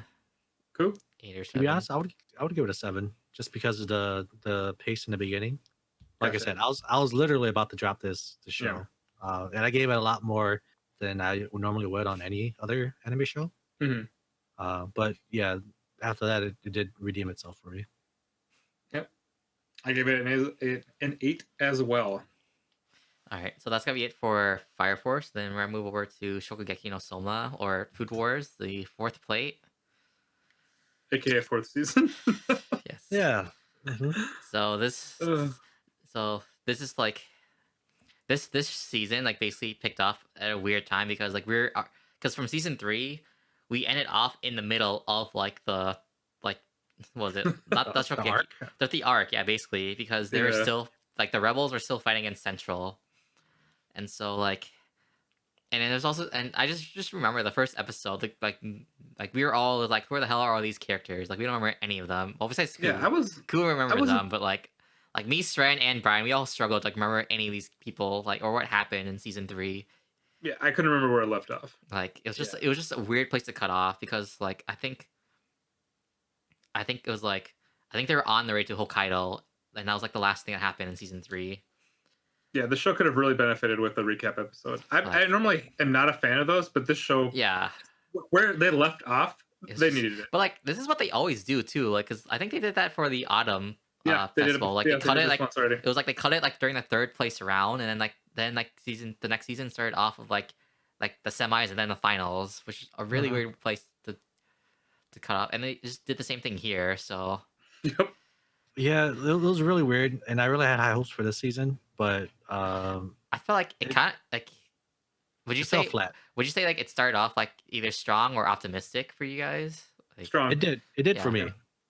And with the whole recap thing, I've never really liked recap episodes, especially if it's a well-known series. Maybe if it was like the 2nd season and it's not that popular, I can kind of get it.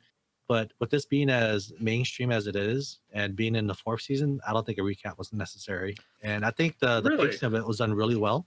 But again, like once you got midway through, it just fell flat. Dude, like, I mean, just because we were all so mad, like when like Irina's dad basically like shoved himself into like the judge showcase, and then just like at the end, like when they basically had to hurry it up, and like instead of doing it in like the individual Shokugekis, it's basically the 2v2 with Irina and Souma versus like Rindo and Kasa. I thought it was cool. I don't know. But you felt it was so rushed. Like it just ruined the pacing. Like if this would have been where the show ended, if this was the last arc, I would have thought that was a dumb way to end it, because whatever ends up happening, you definitely want to see Souma in the finals of whatever, because he is the main protagonist. Even though they are throwing Irina kind of like, even though I think this was just her arc, I think she's going to play maybe less of a part later on. Even though towards the end, where you get to see like where all the new seatings are for like, or where people are for the seats. I don't really know where the protagonist can go from here. And besides just defending, I don't know. Man, what was I say? Sorry. I was gonna say too that I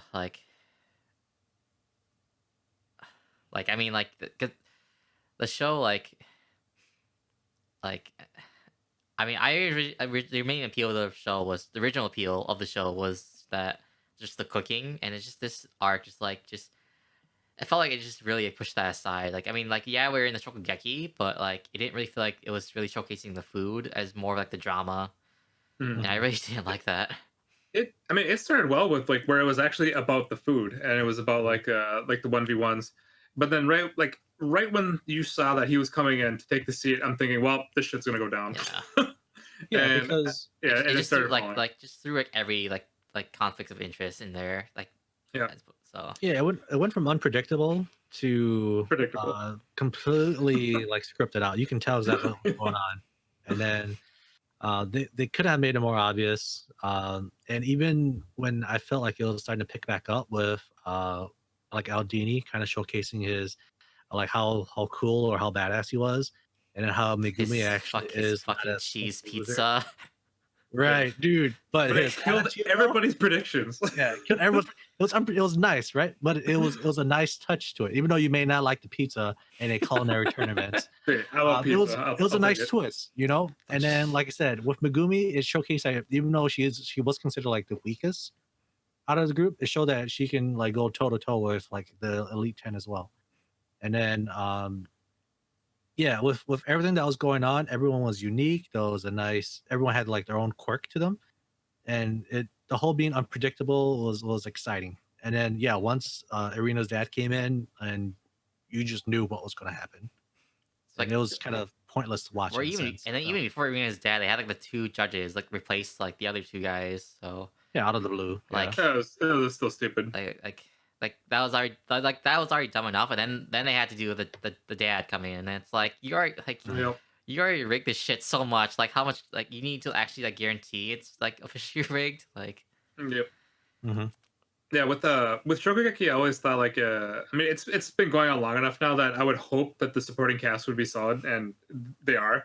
I mean, it's just like a lot of their like personal stories were really good. I mean this season, like again, the censor's picking off. Like so many people got eliminated.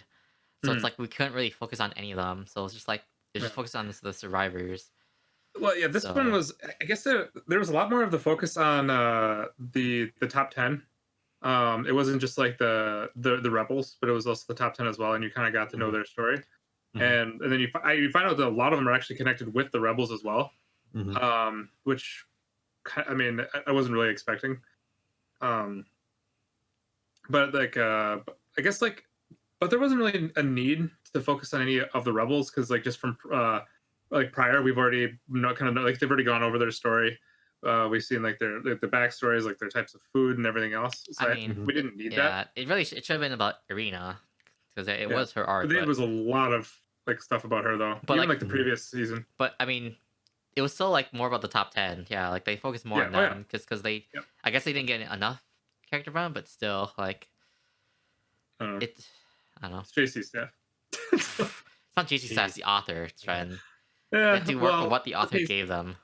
Yeah, well, JC Staff never works with what the author gave you. Never mind. I'm not gonna go off topic.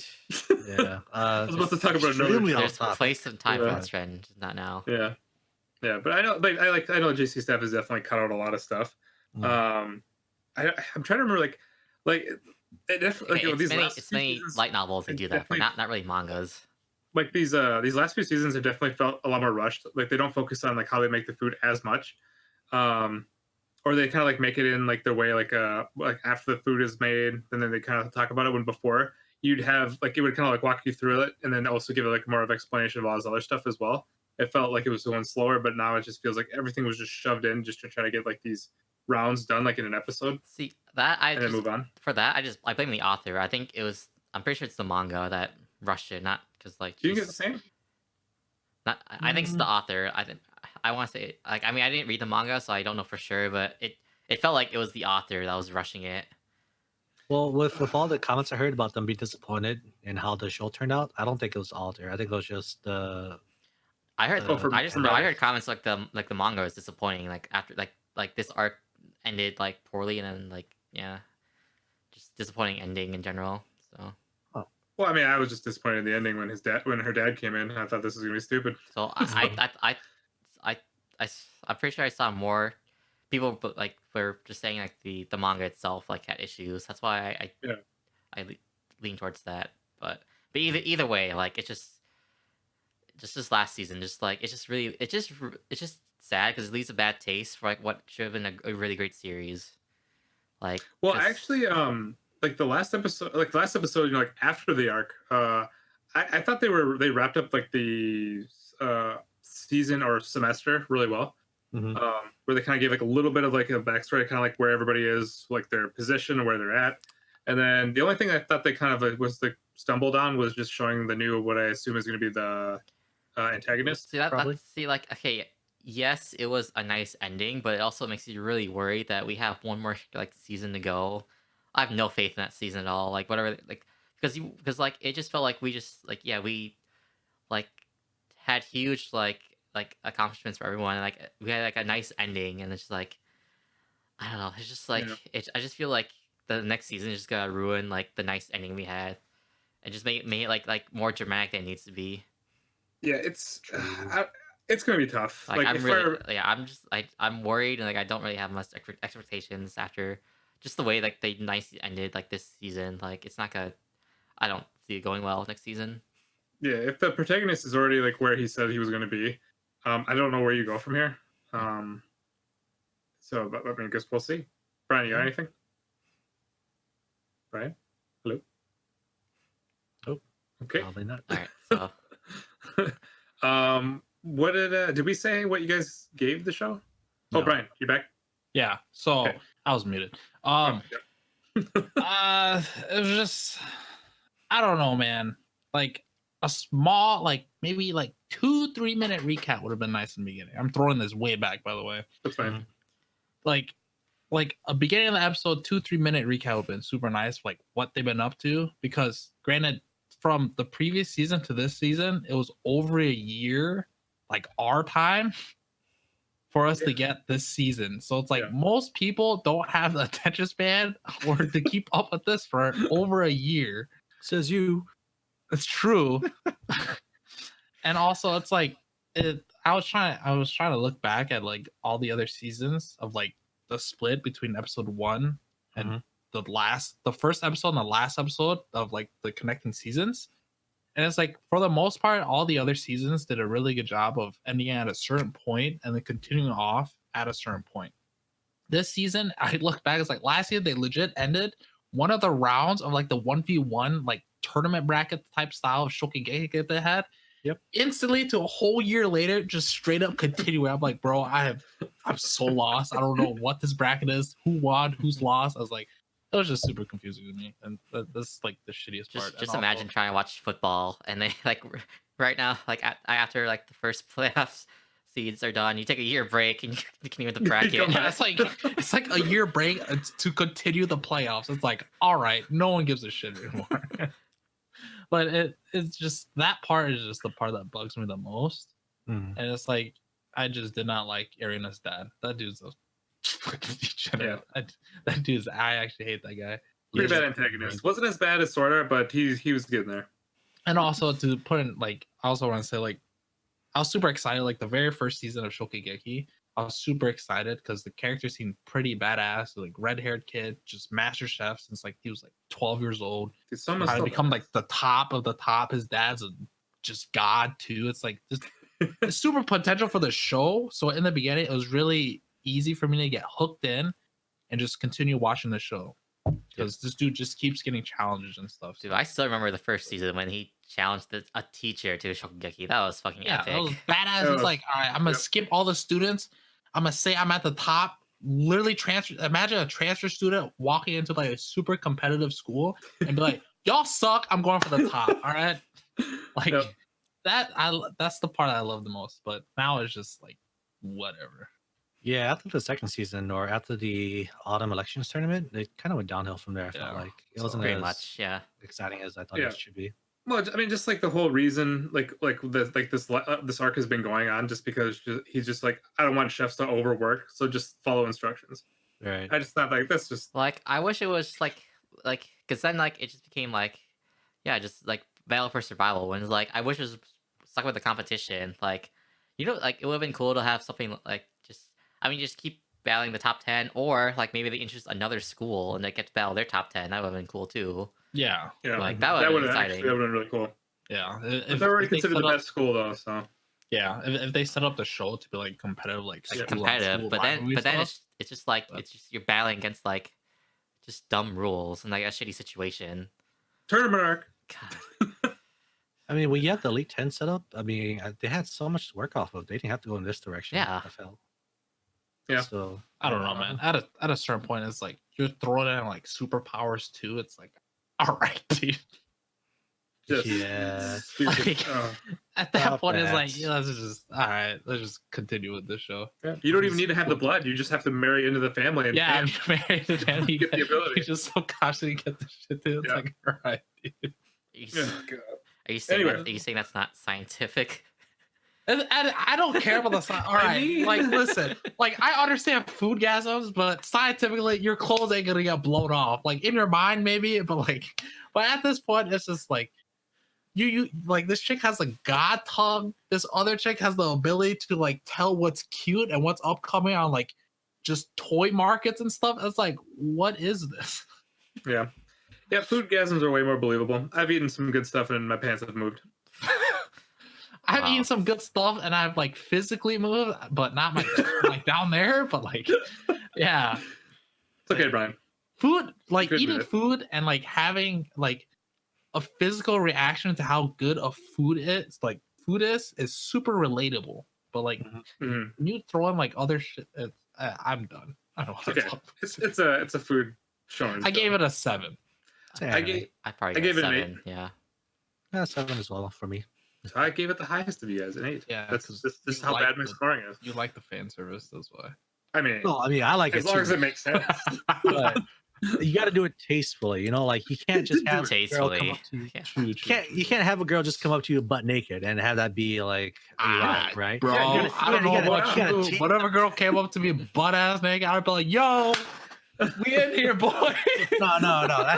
That's just too easy. You want something with a little challenge, right? You need something to like stir up my imagination. Wow, Cool's just too good for us. Honestly, if anybody approached me naked on the streets, I would probably run away. I would immediately be scared. I mean, if it's a guy, yeah. If it's a chick, I'd be asking questions. Like, is there a reason for this? I would not even ask questions. I mean, first, is this naked lady walking the street attractive? If she has, gonna ask questions. Cops are on the corner. Right. But again, to bring it back to the point, I meant that has to be done peacefully, right? There has to be like a good reasoning or done in a way that like intrigues me. If you just throw it out there with no context, or whatever, it's kind of just like what's the point? So, did you like Shokugeki's fan service?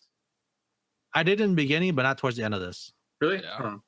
Yeah. Like when the two new judges came in. Oh, that was just. Oh, they were legit injuries. Like that guy off. Like that was so random. Yeah, up to that point, I was behind it. And then when that happened, and I was just like, right, you could do better than that. Mm-hmm. But anyway, I'm done. Yeah, that's it for Shokugeki. Again, we have until we go back to it in 3 more months. Hopefully. Can't wait. So that's it for our recaps and then we still gotta talk about Fate Grand Order for me and Stren because finally stopped deciding to air recap their recap episode. Yes, that's right. So we're ready to take a little bit to talk about Fate Grand Order. So basically, because this ended basically episode 11, it ended with Gilgamesh he was basically trapped in the Underworld area. Yeah, he woke up and he was in the Underworld. And so this episode was just basically them going down to find Gilgamesh. And then I guess giving more of the backstory of Ishtar and that other god. So apparently Ishtar wasn't part of the 3 goddess alliance. It was the other one, the Ereshkigal. See, again, I have no context for these Sumerian myths, so I have no idea who any of these are.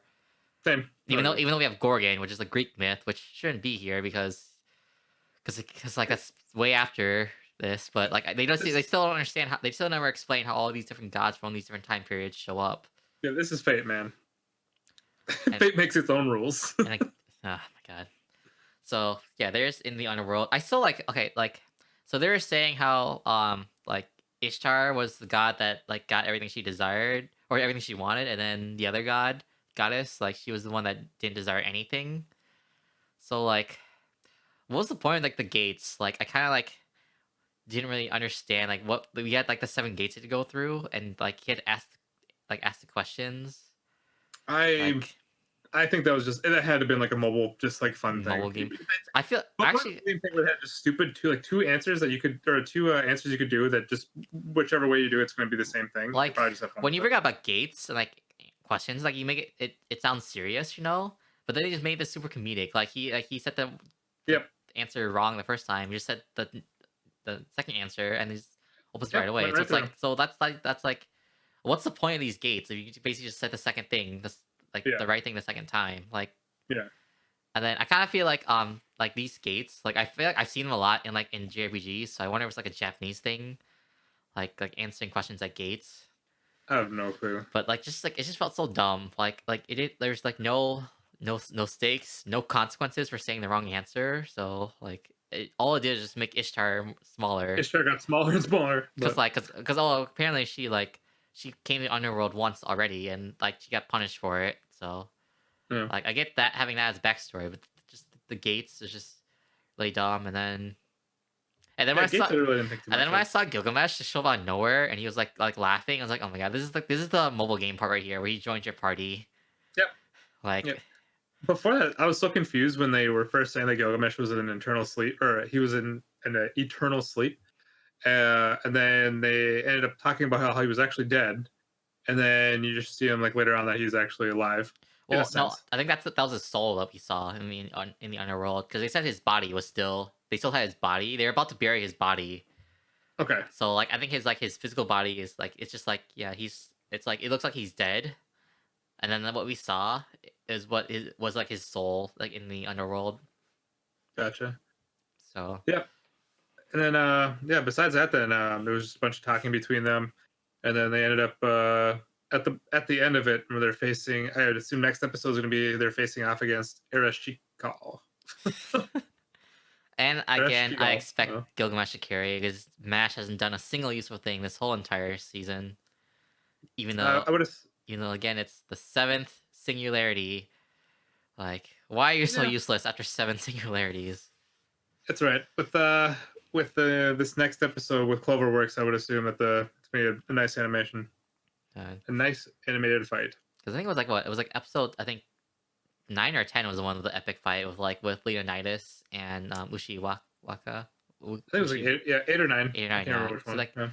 See, that was like a really epic episode, an epic fight for this series, and it's really weird how they just just cut off episode 11, even though it was the holidays, so I can understand taking a break, but you're saving the budget.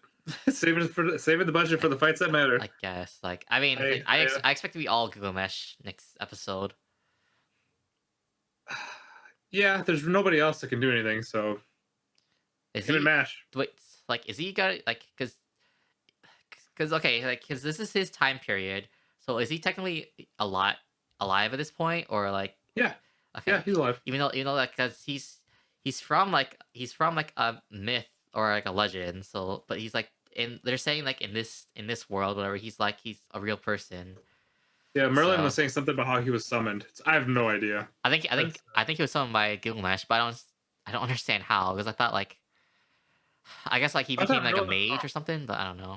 I thought Merlin was talking about Gilgamesh and how he was summoned there, but I can very well be wrong. It's just I just don't get it. I understand some of them some of them are some of the servants, they're real people, so I understand how. Yeah. You go to their time period, but Gilgamesh was based off a legend, so I don't understand how they're supposed to say this is actual history or whatever. I don't know. It's that part's confusing. And then I also say is he ever gonna use his noble phantasm? Can you use that when you're not a servant? Because he's not a servant, is he? He's just Gilgamesh. Yeah. And right now he's not a servant. He's just a living person. So he should just have his noble phantasm already. I mean, I was at the beginning, I was trying to I thought you only get your noble phantasm when you become a servant. I thought the whole point of like your noble phantasm was like your go-to move like in life for them. I thought they all had that ability when they were alive. I don't know. I didn't pay attention to Fate, like the Fate like magic system, so I have no idea. Like I barely have any idea how a lot of this, like how the details work. Yeah, like I don't know. I used to like pause and try to like think about these things and look up stuff. It's Fate, so I just let it go. Well, it's also Fate Grand Order, so it's like even more confusing. Like it's hard enough doing like the canon timeline, and now like, when you have these alternate like timelines. Yep. So I don't know. It's just like, how are you feeling on the series so far? This is like our first episode after the break. It's like I'm here for the fights. Like fake Grand Order story, whatever. But I just want to see some animated fights, which sounds terrible. But it just feels like there's been a lot of filler, like or the plot is just like non-existent. Like, yeah. This is typical. This is the mobile games you're missing out on so much. And again, like people, there's people like on Reddit and elsewhere, like saying how like the mobile games, like the early singularities, like like their writing is whatever, but the later singularities, like some of their writing like rivals that of like the visual novels, whatever. And we're on the 7th one, so I expect like to be really good writing, but it's just a lot of filler. Man. There's just a lot of filler. Yeah, Reddit has been wrong many times, so I have no fuck Reddit, man.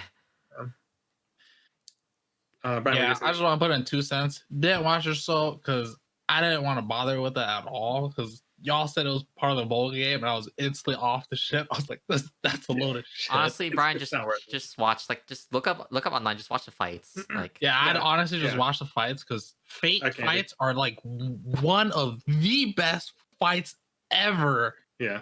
In anime, like this shit is so fucking good, and it's like, and earlier you guys were talking about like it's Fate logic or whatever because you know like the times and shit. I gave up on that shit when I found that Saber was actually King Arthur.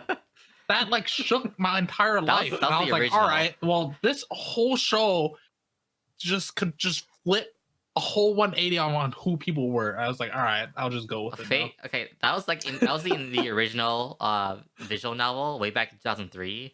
And then, no, like here's the thing. King Arthur was not a chick. That's what I'm trying to say. No, I know.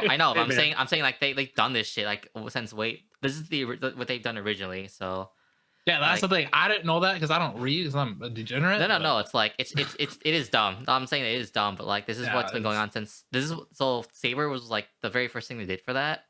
Fake Grand Order takes it to a whole nother level. They make all like the people like all the dudes and the chicks. Yeah, that at that point I was like, I guess this is like, part of the show. Like the main character, one of the main characters is Leonardo da Vinci, but they turn him into a chick. I was so excited about Tesla, and they made it to a goddamn lion.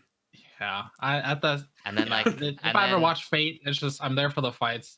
Everybody that's historical or a legend or anything is like you got a 50-50 of what they are. So even so it's like just like I'd say like I would still recommend like the original Fates like series. They're still good to watch as a series, but like Fake Grand Order, just look up the fights.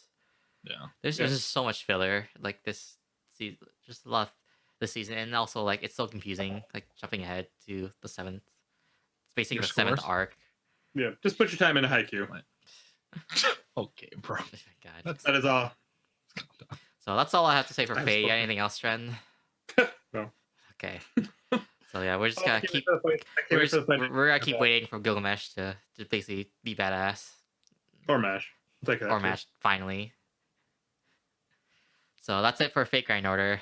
And then right now we only have one new show to talk about for winter season.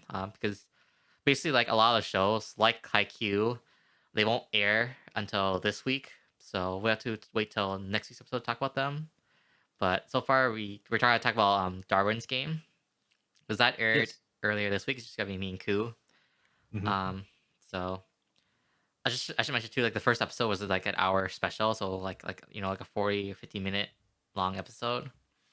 Yeah, so if you like mystery / action / shonen animes, and you want to give it a shot, I'd say this is a pretty good one to start. It's 47 minutes long, and I believe most of the concept of the anime is thrown out in this episode, so I'd say give it a shot, see if you like it or not. So like I just remember like years, like a couple years ago, where like because this was adapted from a manga. There were so many Mhm. mangas where because basically the premise of this show is like you have a mobile app where like if you become it's a mobile game app, but when you join to become a player, it's like a real life like survival game where you have to battle like other people using the app, and you get like, your own powers too.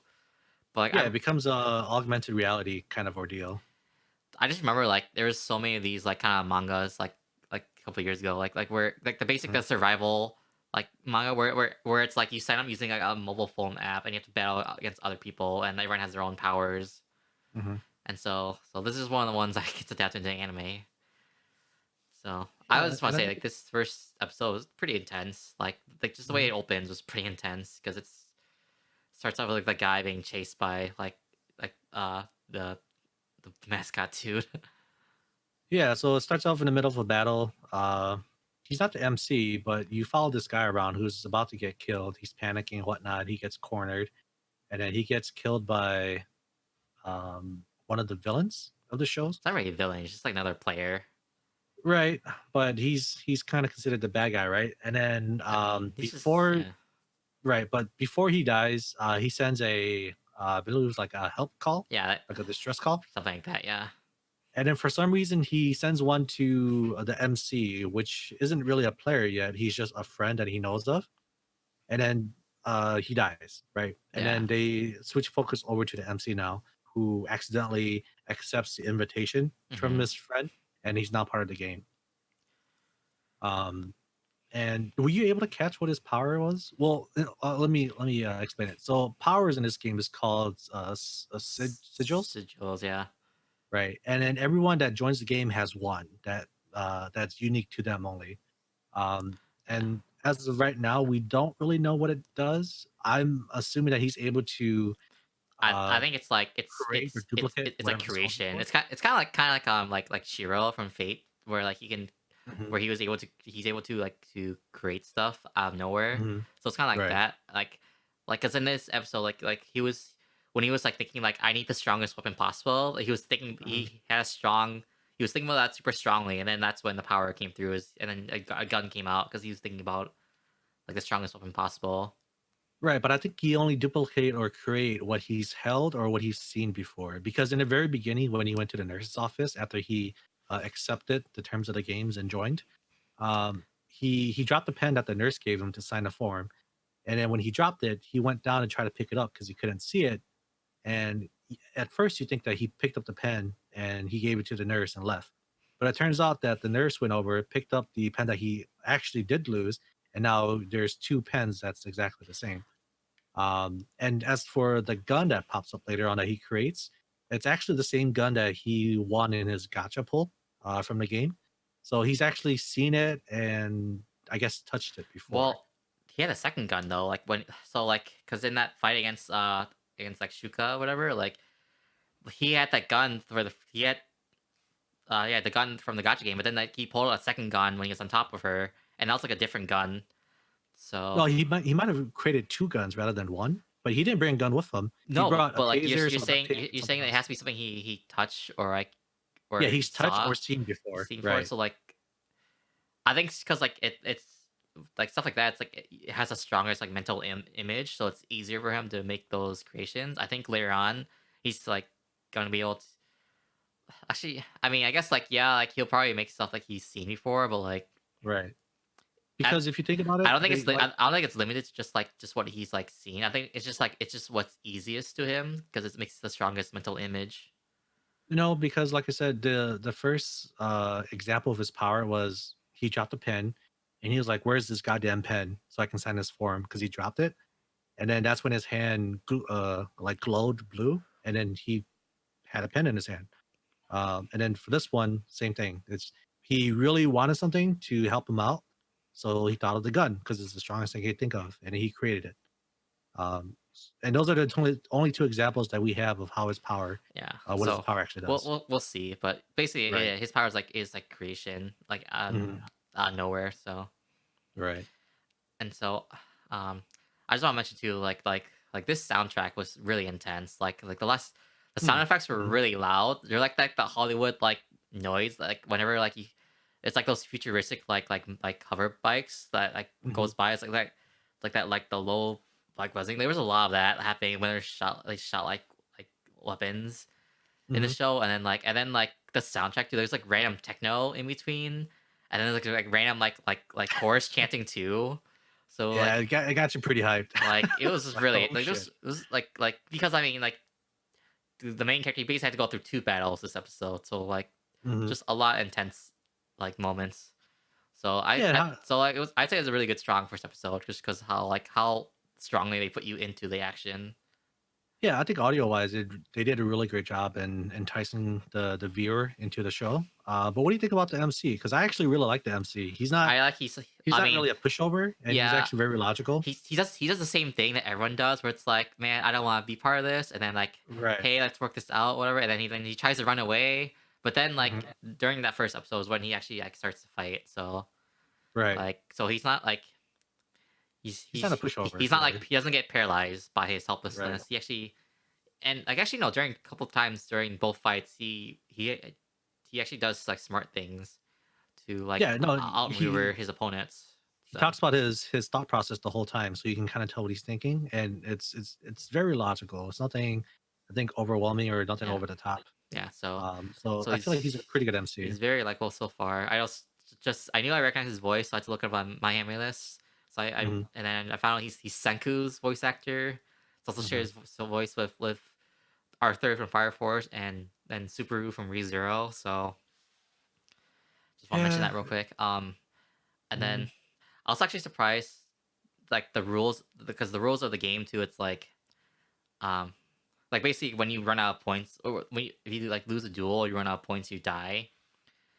And so like when they had like the second fight against like the blonde chick, like like when you turn it around and like she was about to lose, I thought it was gonna be I because like based on the promotional art, I could tell she was gonna be like the heroine of the series, right? Like a sidekick or something. Sidekick or his main partner, but like when they were dueling together, like I thought it was weird how she was gonna lose the fight. Because it made it seem like if you lose a duel, like you die.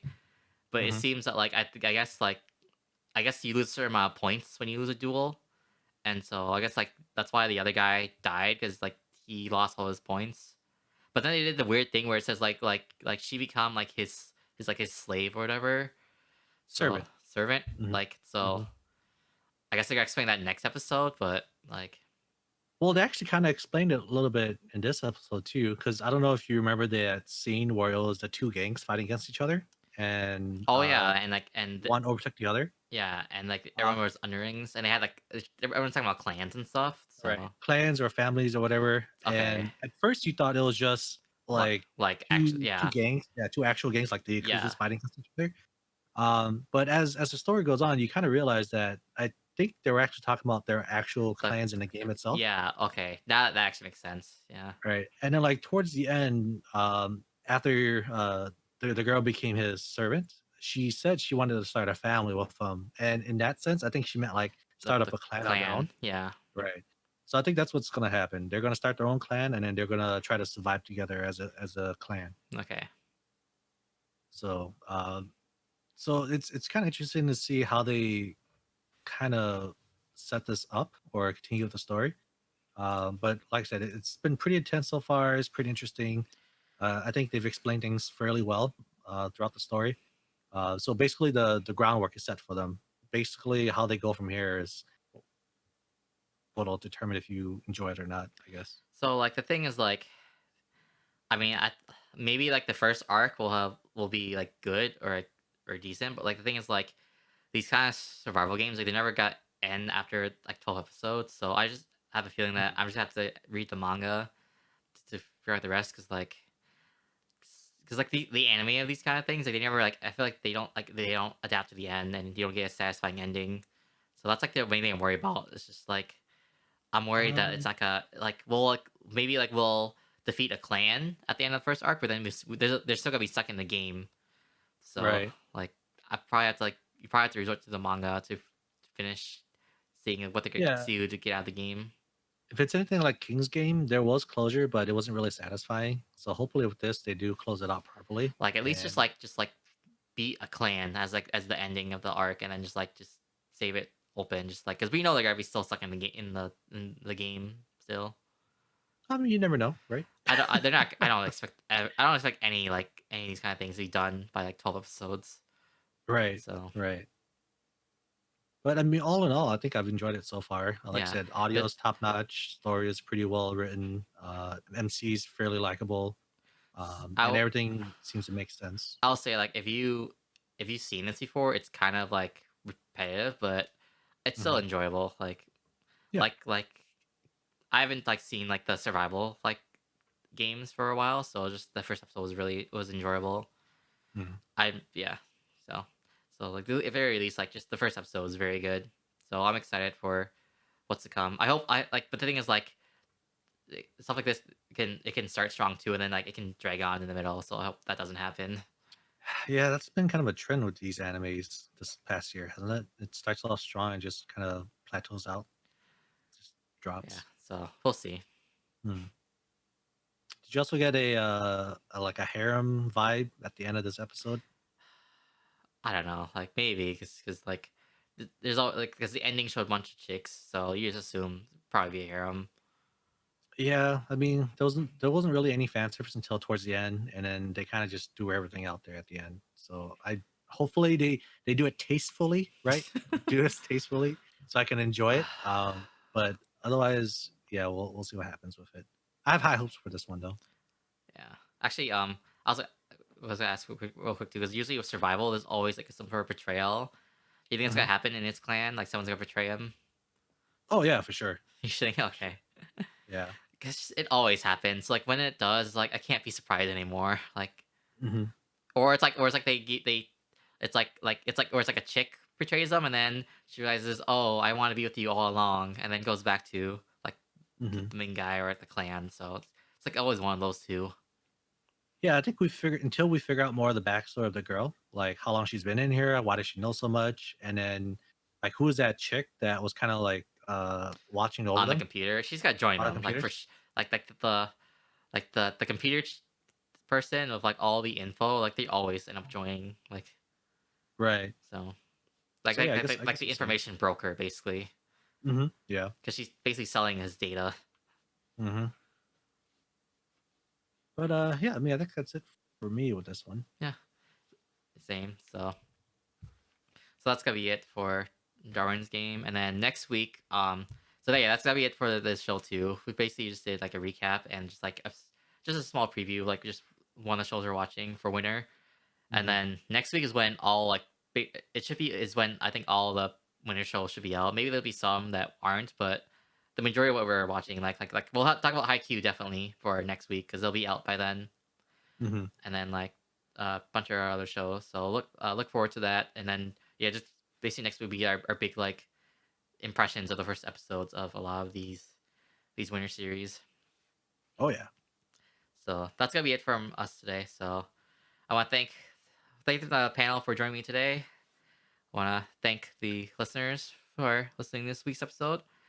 And then we'll see you all next week. All right. Bye. Bye-bye. Bye.